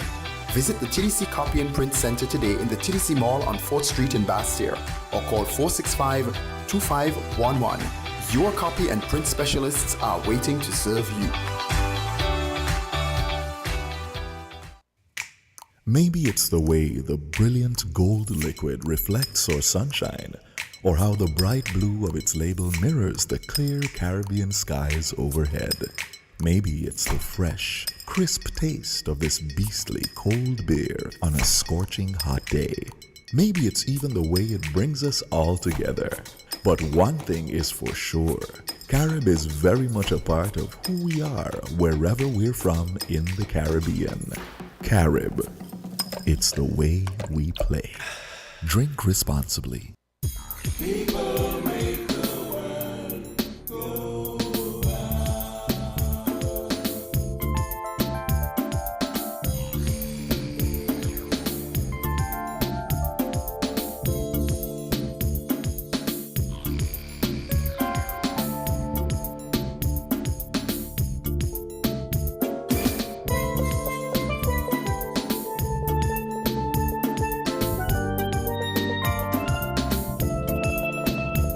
Welcome back to Inside the News right here on WINNFM 98.9. We're heading back to the phone lines. Caller, good afternoon. You're on the air. Hello, good afternoon, Mr. Cornelius.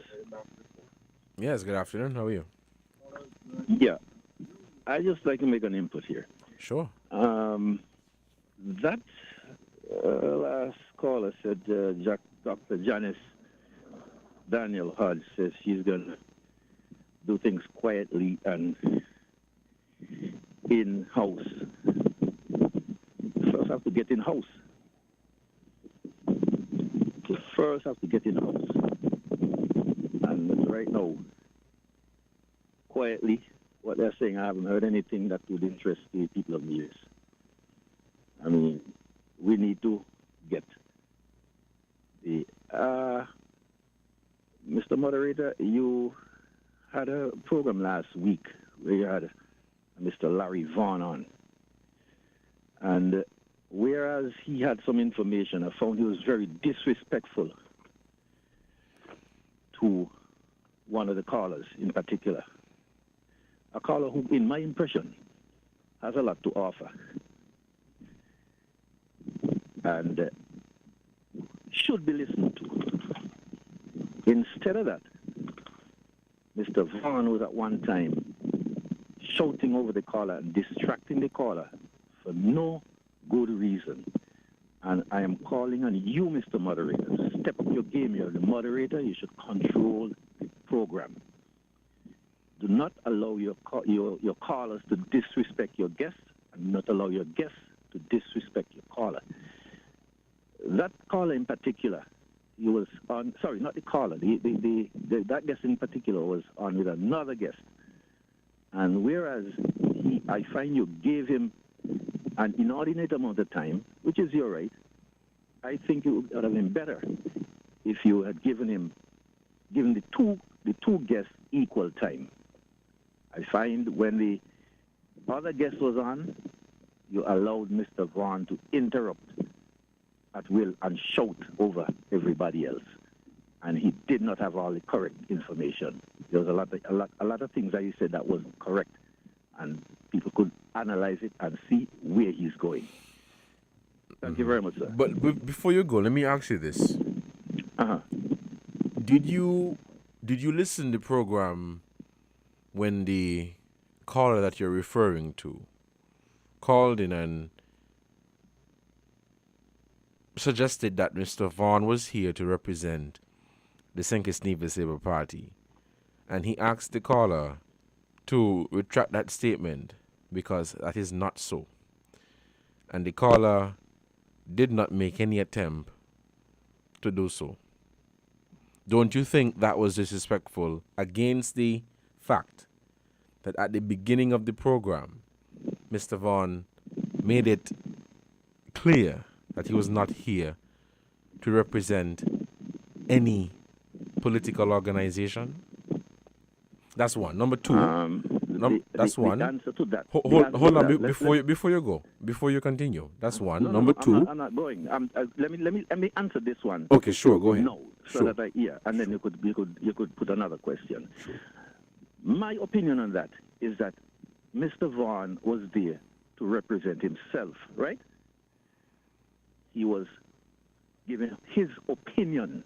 Right. The caller gave her opinion that he was there to represent the Labour Party. That's her opinion.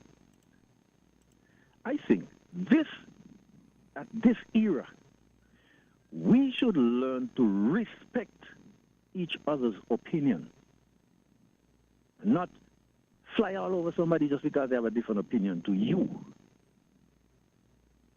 And that is the way I think the moderator should have gone. Don't get involved in nobody's fight. Don't get involved in it because the caller said that because it was shown. That I saw that from my vantage point. I was going on that road, but that was her opinion. Whereas it's my opinion, I probably would have let him talk and say self. You know, it could also be said that you took a particular slant because you allowed certain things to go on unabated. Our moderator should be balanced and down the center. I'm just saying this for your good and for your career. You have another question? Oh, yes. So you spoke about, no, I was just making sure that you were finished. You said that Mr. Vaughn was given more time than the other presenter. Yes. That is not. I found that. That is not the case. If Mr. Vaughn has more information to share, then obviously Mr. Vaughn would have more things to say. But I don't think this is the time for that conversation. If you want to engage me, you can always reach us at 662-2204 I know you, for us know to me. continue the I know you know conversation. me, and I'm only doing this for you because I understand that and I appreciate that, but this is not this is not the time or the place. But please don't forget, reach out to me at 662-2204. Anytime is the right time, but I understand what you're saying, and I'll meet you one-on-one. Yes, but don't forget to call me 662-2204. Okay, I'll make a note of that too. All right.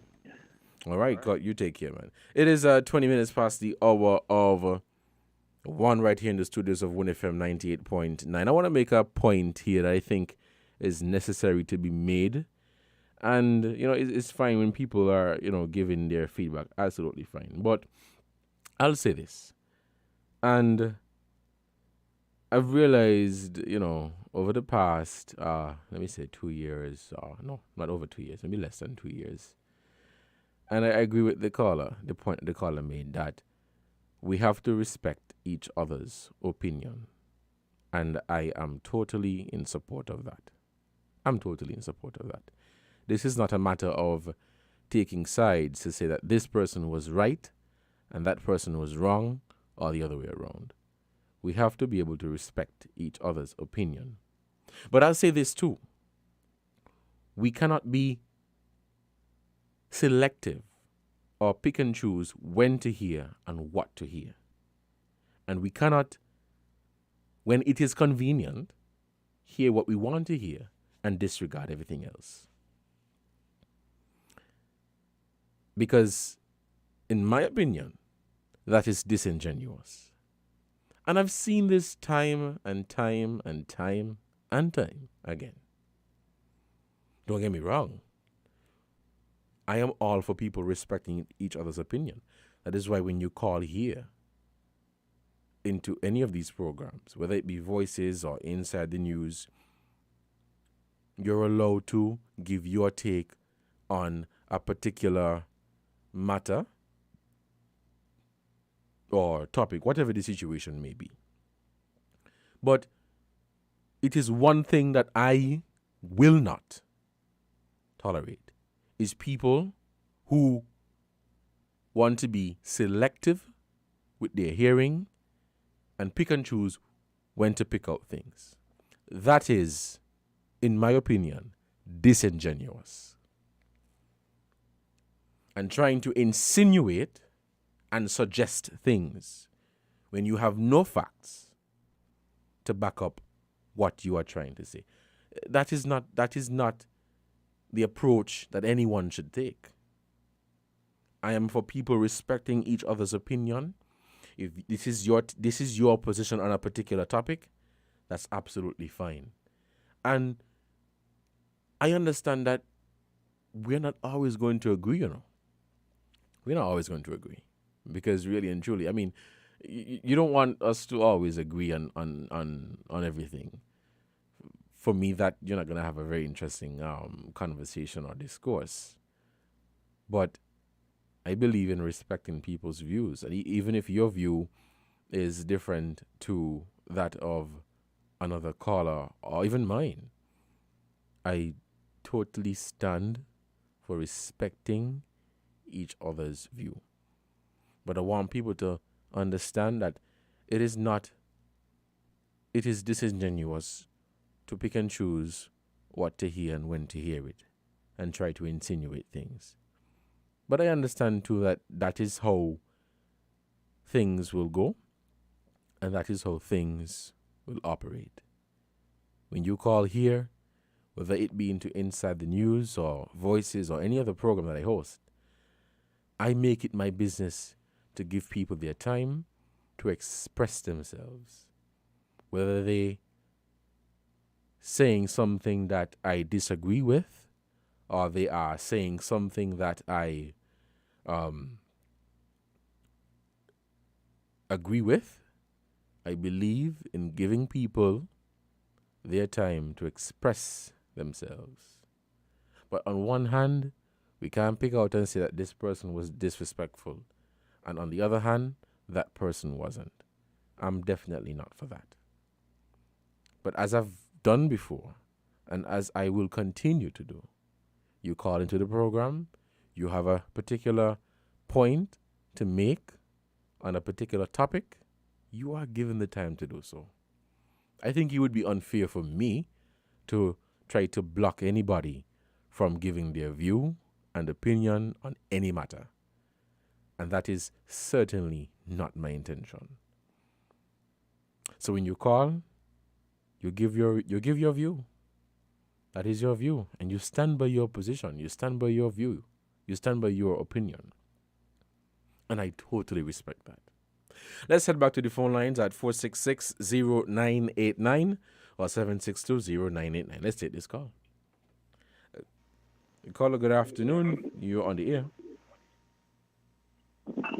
Yes, I have to say as briefly as I can, Mr. Cornelius, that you're not a medical doctor to make any prognosis about anything, but you must have heard 1,000 times, if you've heard it once, that stress kills. And it does. Suspense, it's a rhetorical question, of course, because you have. And the suspense is stress with a different face. Nobody could deny that we are in a prolonged period of suspense. And everywhere I look, I find abundant evidence that our beloved Federation is exhausted. We've had enough of this. Now, in a politically mature climate, would we be going back to the polls 2 years after a general election when 5 years is duly constituted? Talk to me. Now, we can't recall spilled milk, but we could mop up the mess. We've made a mess of it. And I must state that nobody is more disillusioned or disenchanted than I over the failure of what was, in my humble estimation, the boldest and most innovative political experiment tried in our beloved Federation. Done away with this spam and labor thing. It was the reconciliation of two former political rivals. How innovative can we get? Thereby minimizing the possibility of discrimination and inequity in this one for all and all for one format. And I worked hard only to see my hopes dashed and my cherished dreams deferred alongside thousands of others. But God is a benevolent God, and sometimes He gives us an opportunity when we have erred to retrace our steps and get it right the next time around. And I thank God for this opportunity. Am I being objective here when I say that the minute they ring the bell, we would be rid of this mess? Only time will tell. People, stay focused, follow the arguments, and trace this in 30 seconds.